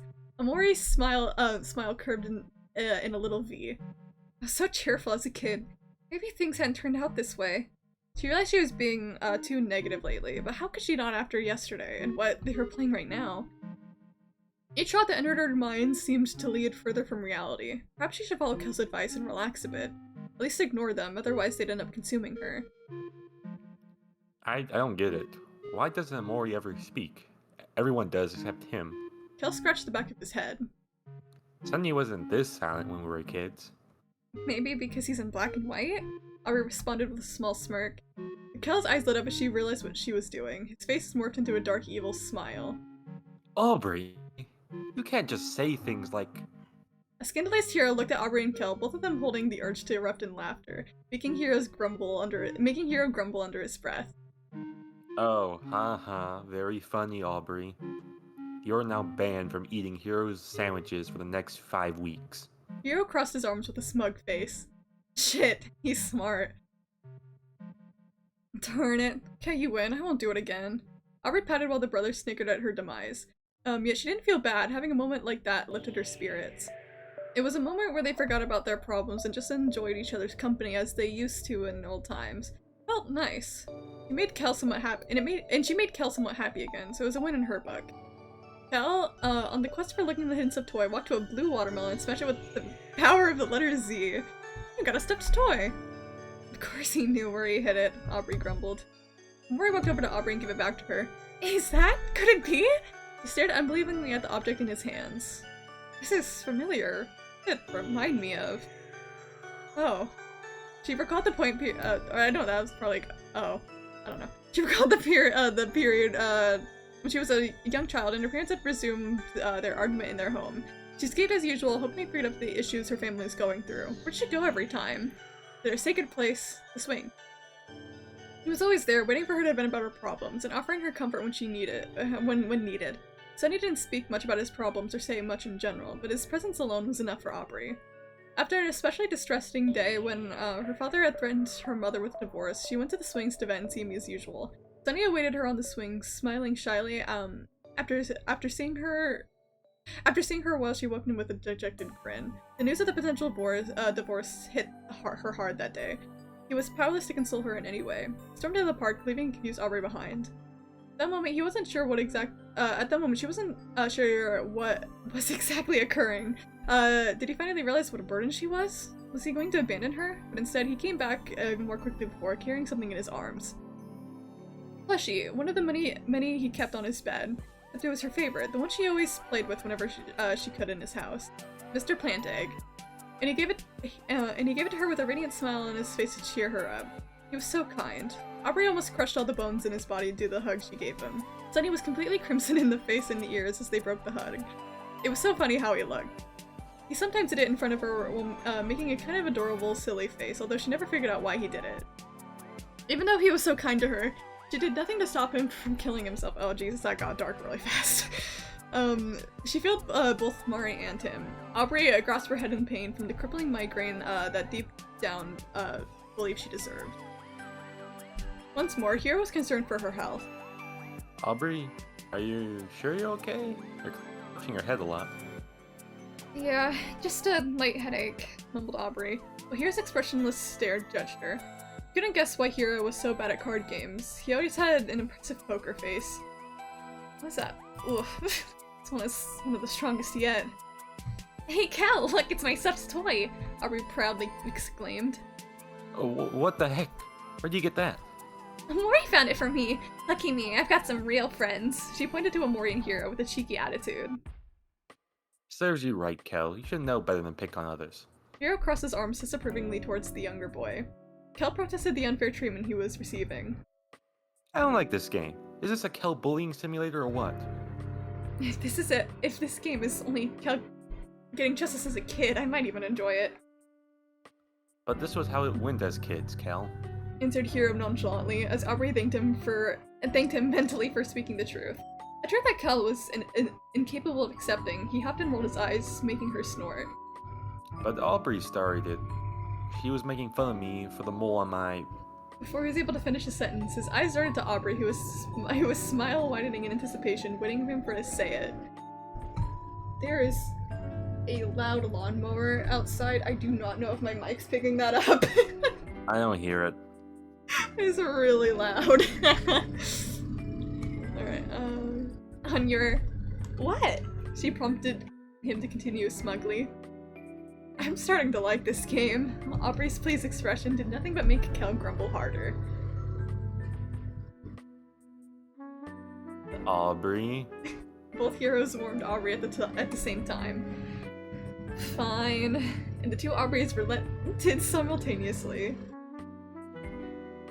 I think this is also just Aubrey, I think? I don't remember. Yeah. Thank you, Amori. I knew I could count on you. You're the best. Conversation, over with her younger self. Amori was controlled to talk to his last friend, Dream Hero. Was referring to them as the dream versions of themselves in her head, okay? She didn't know if they were actually that. They looked straight out of a dreamy world for her, at least. For now, they're so identical, there's nothing wrong with them, unlike Amori. Why is he different? At a place wasn't enough to describe him, as if he wasn't part of the world the other colorful friends live in and didn't fit in. Something told her that there was a reason for this, and it had to be related to white spaces somehow. Hey, Maury. I'm glad that's all settled. Those two always seem to be bumping heads. Mary and Basil invited us for a picnic at the playground. Do you want to go see them? Dread. She only felt dread at that moment. Dread filled her heart as she imagined seeing Mari once again, and she wasn't ready to see her again. Alive and cheerful after 4 years of being separated. But she didn't have much of a choice in the matter, since there is no other way to advance, it seemed. To the very least, she wasn't alone with the sentiment. Kel and especially Hiro shared it, given their pale expressions. This was going to be painful. Hesitantly, Kel pressed the yes option. Hiro beamed. Alright, everyone. Let's see Mary and Basil. Amori and friends stopped at a staircase that led outside. A weird snake gave them... clams? The amnesiac boy didn't question it as he pocketed the clams in his pocket. One by one, his friends placed themselves behind him, making him the leader of the party. Paul quickly changed the subject with the mention of our name. Oh, look, like we have a full party. That's so cool. It was a decent attempt at distraction, Aubrey thought, but the mood had already died. Unexpectedly, Hiro remained mute. The girl suspected that, just like her, he wasn't able to move on from her death yet. They were so close to achieving it until another death of a friend group abruptly stopped the healing process, even reverting some of the progress over the years. The surroundings were something like out of a dream, a big forest with vibrant colors all around them, not to mention its beauty and sense of tranquility that it gave with the song, which made a group relax in its embrace without realizing it, making the entire scene more beautiful. Mori, Kel, and Hiro left the stump where the room was before. Hold on, where is me? Kel shut at the top of his lungs. Oh yeah, fresh air at last. Gotta love that nature. Well, let's go. Hey, wait a sec! Aubrey cut out from the edge of the stump. Her body got stuck in it where she couldn't move. Help me up, guys, I'm stuck! Only if you say please. She groaned at his immaturity.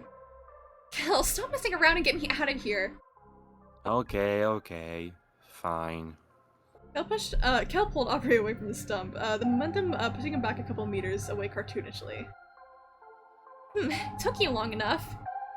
Well, sorry, princess. It's almost... Wait, oh, that's Kel, I okay. think this is Kel. It's almost scary how accurate these dream-like versions are. Kel seemed concerned about this game, but the very existence of it wasn't concerning enough. Yeah, but that's who Sunny was. Someone who had a phenomenal memory. Hiro answered carefreely. Does he still believe the game was made by Sunny? How? I thought you were the smart one, Hiro. Aubrey sensed something wasn't right, but she disregarded it once more. The group of friends departed south of the stump. For once in her life, Aubrey had no desire to go to Mari's picnic. Oh, I like how that seems like based on the headcanon that Sunny gave trying to take to Aubrey. That's cute. That's cute. Sounds like that. I also describe you can spread your own works. Don't know why, but that's funny. I like that headcanon though, actually. That's a cute one. Yep. Alright. We got good ol'... Let's see. Okay, this is Hero's perspective, so I'll read his Okay. thoughts. Okay. Good old chapter 6. How does anyone stay sane while juggling so many thoughts at once? He had so many things to worry about at the same time, that he was going to explode at any moment. And the calm music did nothing to soothe Hiro's tension. Problem number 1, Kel.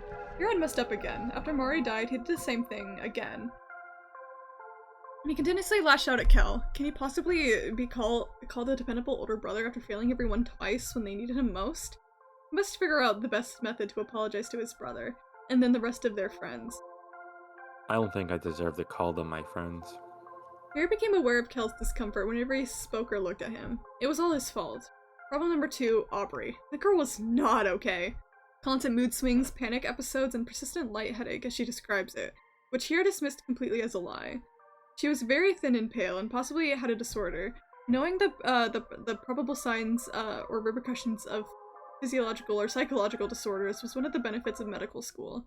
Disorders can be caused by hereditary extended periods of depression, traumatic, or stressful situations, to mention a few, and can result in depressive episodes or manic episodes if discussed as a mental condition.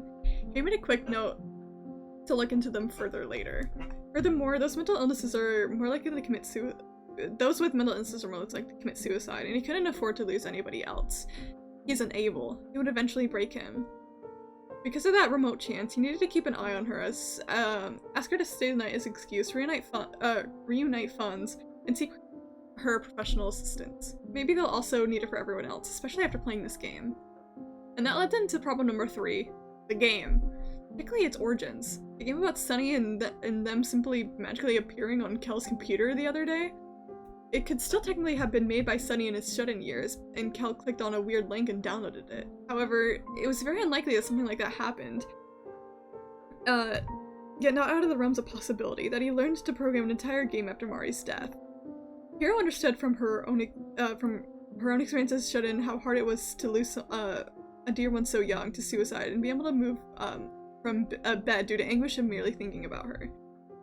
She was a sister for God's sake, and yet he abandoned him in the house, only thinking about his own pain and guilt. I'm trying so hard to read. Forgetting about the rest. I have my own issues, so no biggie. We're all messed up. Forgetting about the rest. Forgetting about how the rest was. Kel had to snap him out of it twice to see reality. Each day, his mind was filled with what ifs. What might have happened if he acted differently? Perhaps they could still be alive. Focus, Hiro. Them first. back to the matter at hand. The game was strange, paranormal in a way that he could never fathom. And he was pretty sure that the others couldn't understand it as well. He'd always been a rational person, finding the most logical approach to a problem, but that didn't make any logical sense. Even if Sunny somehow made the game, it still didn't explain how it transferred to Kill's laptop. Sunny wouldn't upload something this personal to the internet, he reasoned. Would he? Since Hiro never discarded a potential explanation early on, there was a chance that this game was paranormal. As ridiculous as it may sound, it could be true. He didn't want to put even more tension on Kel and Aubrey in particular. That would be detrimental to their mental health. Thus he offered a likely incorrect theory about the origin of the video game. He hoped it to do the trick. Lastly, problem number 4. Mari. They're going to see Mari. Sunny loved her the most of the entire group. It was to be assumed to eventually have an encounter with her in-game. But not this early. He was far from ready. He knew exactly why. There was a lot he wanted to tell her, pour his heart out to her of what he had suffered without her presence for 4 years. Knowing it was impossible, that he'd never be able to talk to her. Now he was about to see her again, but only in a virtual world. He couldn't interact with her or hold her hand like he once did, but instead would have to stare at her on a screen and watch as she laughed with friends, smiled at a fake version of himself, and went on living as she stayed stuck in the gloomy present. As he stayed stuck in the gloomy present. It made Hiro even more depressed than before. All he wanted to do was one last chance to tell her how much he loved and missed her. If seeing Sunny again on the title screen almost made him throw up as a result of the grief his death caused him, he didn't even want to ponder how seeing Mari would make him react. With that in mind, Hiro took a deep breath and calmed down in anticipation, promising himself not to freak out in front of Kel and Aubrey, a challenge hard to accomplish. Mori and friends entered a child's playground that was full of weird creatures. It had the usual stuff for kids. On the right side, a slide in metal bars. On the left side, there was a picnic blanket with Mari. Mari! Basil! Aubrey cheerfully exclaimed, seeing her big sister. The sound of a slow, sad piano song filled the air. Hiro assumed it was a representation of Mari, and it made it incredibly hard not to fall apart and cry right in front of them. We had to stay strong for them. No, okay, that's real, because even Mari's theme has made me really sad at one point. You're kidding, Hiro? I'm a Hiro kitty because I love Mari. Sometimes he could feel her presence. He could feel her presence around him or see him in some cryptic dreams. Oh, the song of Mori just started playing. That's like even worse. Dude. Okay. I'm reminded that he was losing his marbles. Heartbreaking as he was reminded that she'd never be there physically again. He tried to find ways to keep her memory alive. From visiting the places they used to go together to bringing flowers to her and her brothers' graves, as a way of getting closer to them. Nothing could truly fill the void of losing her. But at least it gave Hiro some solace, knowing she had never been forgotten. That's a meme. Wait, did the song of Mori become a meme song? Because I have definitely not heard that. Yeah, no, it doesn't bring a recollection. Mm-hmm. Well, even if it's Mari's theme or this song, yeah, I have no clue what the meme is. It is still a song that makes me want to cry. Yeah, I heard it a few times. I mean, I'm not surprised that, like, in general, maybe here and there. I mean, at least it doesn't have the Megalovania treatment, I guess. Mari embraced Aubrey with a warm and inviting hug. She beamed as her eyes lit up at the sight of her old friends. To the voice Mary and obviously Basil shortly. Because on one hand, I'm perfectly fine with voicing Basil, but the other issue is eventually, I guess, spoilers, Basil's going to be in the real world, and ideally it would be like a half-half split. So you would voice Basil, it'll be odd splitting up between dream and real. So, but at the same time, I cannot do a Mary voice, so... I mean, I can do both of them, because, I mean, technically, Mari's only speaking in the game. Yeah, unless she shows up later, whoa! And obviously, the Dream Basil is very short in his role. Yeah, true, yeah. Okay, so I guess you'll do both. Sorry. I can... Hey, no, you don't have to say sorry. I like voicing them. Most of Undertale's soundtrack is a meme. Yeah, that's true. You know what's not a meme? Napster Blook's theme. Hey! Napster What a Blook Chad W. Naps look. Heck yeah.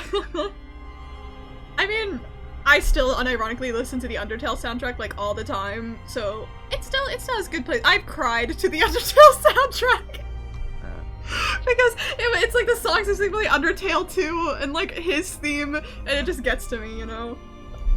I get emotional. Undertale in general just always makes me cry. I love that game. Excited for Deltarune 3 to 5? I'm so excited, but if Deltarune brings up something that makes me cry as well, I'm not ready. I'm not ready. I just want it to be happy forever. Ready for everything to be connected to Gaster? JK. Oh my god. I would sue Toby Fox, actually, personally. Yeah, actually the person who's made that essay is doing a stream tomorrow. Oh, that's cool. I can send the link if you want. Yeah, I mean, even if I don't catch the actual stream, I'm done to watch the VOD. Yeah. It's also a QA, so if you catch, you can ask Oh. her questions. Ooh, okay. That'll be fun. Say why you're connecting everything to Gaster. So why Gaster? I mean, at least in their video, they had actual valid reasons to connect it to Gaster. I just don't like the people that are like, well, it's all connected to Gaster, so that means he created the Dark Worlds and he's the final boss. And I'm like, I don't... That's a stretch. They're all right. Alright, continue reading. Where are we at? Okay, right here. The first line, Mary. Mari embraced Aubrey with a warm and inviting hug. She beamed as her eyes lit up at the sight of her old friends. Oh, hello, Aubrey. Hello, everyone. How y'all doing today? It's something like, it's been a while since I've done my Mari voice, so it's good enough. Oh, I forgot that the song of Mori does not end perfectly, so it just cut off and I thought something was wrong with my audio. No sooner than the words had left her lips, Aubrey complained about the hyperactive kid. Kel's being mean to me again. With an exasperated groan, Maria rolled her eyes at the same silly shenanigans she was used to. It seemed nothing could surprise or amuse her anymore about these two. Oh no, not again. How could he? Unamused by their usual antics, Kel furrowed his frown. I'm not being mean. Aubrey's just being all whiny. Well, Kel, you've just made a very convincing point. Now I don't know who to believe. I don't... I don't know. I thought Aubrey went first. I don't remember. Believe me! No, believe me. As he has anticipated, neither Kel or Aubrey said anything snarky or provocative. They both remained completely silent, intently watching the cutscene unfold. Rio tried once more to quell the bickering between them, feeling exasperated. Settle down, you two. He asked, shaking his head in disbelief. Why does it always have to be like this? Chin up, hero. Look at you being all responsible. I really like that about you. Mary smiled smugly. Any flirtatious advantages from Mari always managed to hit right in Hero's heart. Come on, Mary, not now. Oh, hero, you know I'm just teasing. You're so cute when you get all flustered. When was the last time I saw her smile like that? 4 years ago. Huh. Hero shook uncontrollably, his fingers digging into the arm of the couch as he desperately tried to keep his emotions in check. The music was a cruel reminder of his inner turmoil. While we were waiting for you guys, Basil and I were going through his photo album. Do you want to join us? Of course, Aubrey explained with enthusiasm. After all, we're the ones in the pictures, aren't we? Basil, get a load of this. Kel did a ridiculous pose, arms and legs outstretched. Come on, Basil, take a picture of me. Basil offered an apologetic yet mischievous smile. Time to bring back the Basil voice that does not fit at all, but it's fine. Hey, we'll get thigh-high Basil someday. Sorry, Kel. I only take photos of people when they least expect it. Kel's tears spoke for him as he asked the burning question. What happened to the photo album? Do we know where it is? Aubrey's eyes filled with tears as she stammered. I have it. I took it from Sunny's house after what happened. Unsaid words hung in the air like a cloud of sorrow that not even silence could soothe. Why did this have to happen to us? We never did anything wrong. Cried out Kel with utter anguish. Has he ever seen his brother this hopeless? Yeah, he did. On the day of the hospital. Even though Hiro knew it was going to be pointless and receive rejection, he still could not help but try to offer comfort. Taking a chance, he gently placed his hand on his distraught brother's shoulder in an attempt to soothe him. Yet it failed miserably, as Kel instantly shrugged off his touch without even casting a glance at him. Don't. He wiped a few tears off his face with his arm. I'm fine. It hurt, but seeing Kel in that state, and being unable to help him hurt more. When Hiro asked if he enjoyed taking candid photos of people's life, Basil smiled and nodded. Yeah, there's something special about everyone living their own lives. Those are the moments I want to capture. So, like, we just have to pretend you're not there? Kel proposed. Yeah, I guess I could put it that way. Basil laughed timidly. We're doing the same thing with our Basil. We need to find him sooner or later. The issue was how to contact or find him, let alone think he'd want to see them again. Searching for him seemed like an impossible task, especially considering the possibility that he could have gone to any corner of the nation. But he was determined to find him, no matter how far-fetched it may be. Kel grinned with bashful delight as if his friend hadn't existed. With enthusiasm, he responded to the request. Sure, I can do that. Do you want to show us your photo album now, Basil? Mary proposed. Okay, but it's nothing amazing. There it was, Basil's self-doubt. A recurrent characteristic of when he was a kid, and it was there for when we first met him. On one day in particular, when Amari and Sunny dedicated all of their energy to preparing and practicing non-stop for the upcoming recital, Basil asked Hiro for tips to believe in himself more.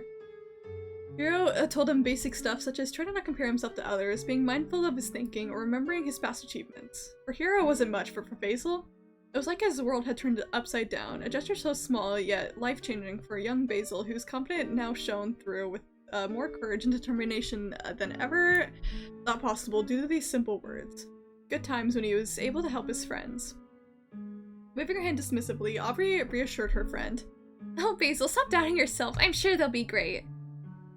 You're right, Aubrey. Sorry. I'll try to believe in myself more.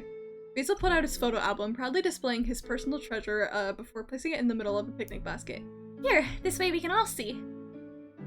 The screen now showed an identical copy of the photo album, except it missed some photos, such as the one where Sunny and Mari hugged each other, or the one where they were practicing their duet, everyone going to school. Aubrey's subtle eyebrow raised indicated to the whole group that they had all come to a similar conclusion. These photos look the same as the real ones, but some of them are missing. Weird. Yeah. Kel recovered faster than Hiro from his previous moment of weakness. Even so, his tone was still weak. There are some empty spots. Maybe we can find them later? The relinquishing of memories done, Hiro turned to the flower boy. These photos are also charming, Basil. You really know how to capture the moment. He congratulated a flushed Basil. Thanks. I didn't take all of them, though.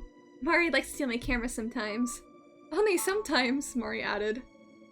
Hey, I have an idea. Did you all want to come hang out at my house? Basil asked to the group. Aubrey felt indignation of the inequality. Basil had been given a house where they were the only granted one room. Jesus Christ, I can't read. A fierce sense of injustice coiled inside her, refusing to be quelled. Why does Basil get an entire house and us only a room? It's not fair, she complained, truly unjust. I just finished planting some little sprouts, and I wanted to show everyone. Come on, they're really cute. Kel agreed, anything to get moving again. Yeah, sure, that sounds fun. Let's go. The Hiro line. Oh, sorry. You're good. It's south of the playground, right? Hiro asked Basil, who assured him he was correct with a quick nod. After thinking about it deeply enough, the big sister of the group shook her head. I think I'll sit this one out. You're all go to enjoy yourselves. Having an adventure with her role model one more time sounded like a fever dream for her, but in the end really had to be harsh to them. What? Why is Mari not coming with us? Indignant, Aubrey complained. It's because of her bad knee. Remember, Aubrey? I wouldn't be surprised if Sunny also added that detail. Hira's words failed to inspire hope in her, instead only deepening her sadness. I think this is Aubrey. Okay, I was trying to read, I think it is? I was hoping to have an adventure with her one more time. Hiro didn't share the same sentiment. If he had to see her during the entire game, his heart wouldn't be able to take it. But if you're ever feeling weary, you can always stop by one of my picnics, Mori said. I'll always have some refreshments ready, and you can even save using my picnic basket. The group says their thanks to Mari and marches to Basil's house, the flower boy joining the party at the end of the line. Well, at least that's better than nothing. Conceded Kel, also disappointed in leaving Mari on her picnic blanket behind. Let's see. Okay, Zero. Mm-hmm. For now, this game is the complete opposite of all of the warnings at the start. I shouldn't get my guard down. Literally me beginning a Mori. Now that the presence of Mari was gone. Oh, okay, we're good. Hero exhaled a breath of relief. For successfully avoided panic attack. He's gonna scream into his pillow tonight. That's for sure. He hoped nothing went wrong at Basil's house. Yeah, nothing's gonna go wrong at all. Okay. Okay, how long have we been at it? I don't know what time. We started at like 2:10, so about an hour. If you want us to have the same, it would be one more. I think we were good because we did 3 chapters before and then we did the same 3. amount we did last time. I think we did 3 chapters before and then 3 today. Yeah. 6? Oh. Yeah. And that works, honestly. Numbers works, huh? Yeah. Mm-hmm.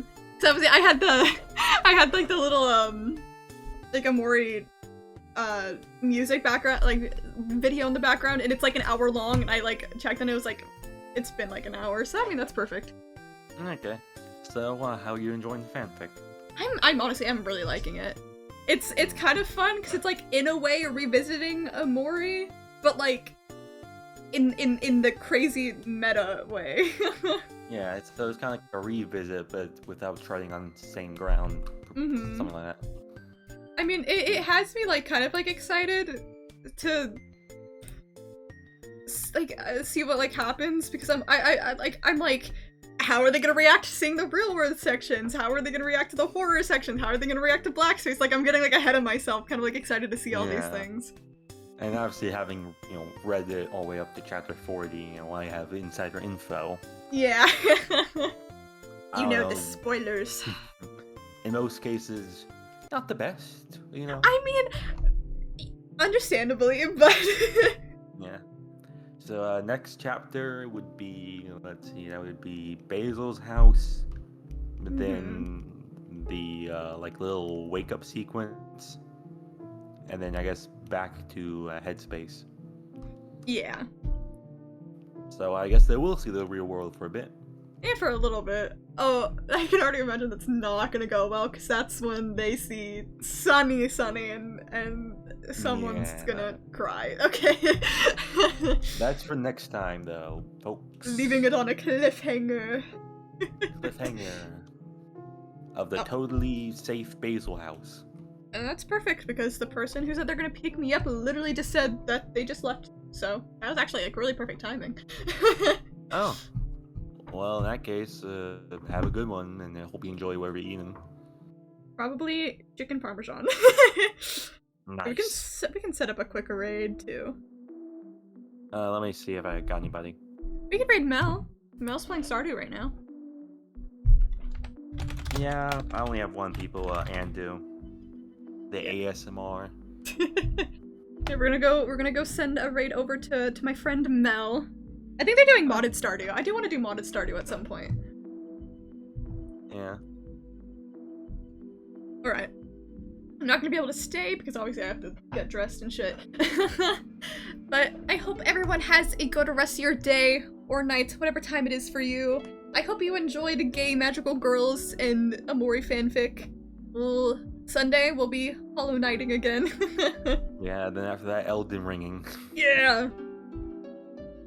But thank you guys for being here. I hope everyone has a good rest of your day or night. I already said that. Oopsies, I don't care. Bye-bye! Bye!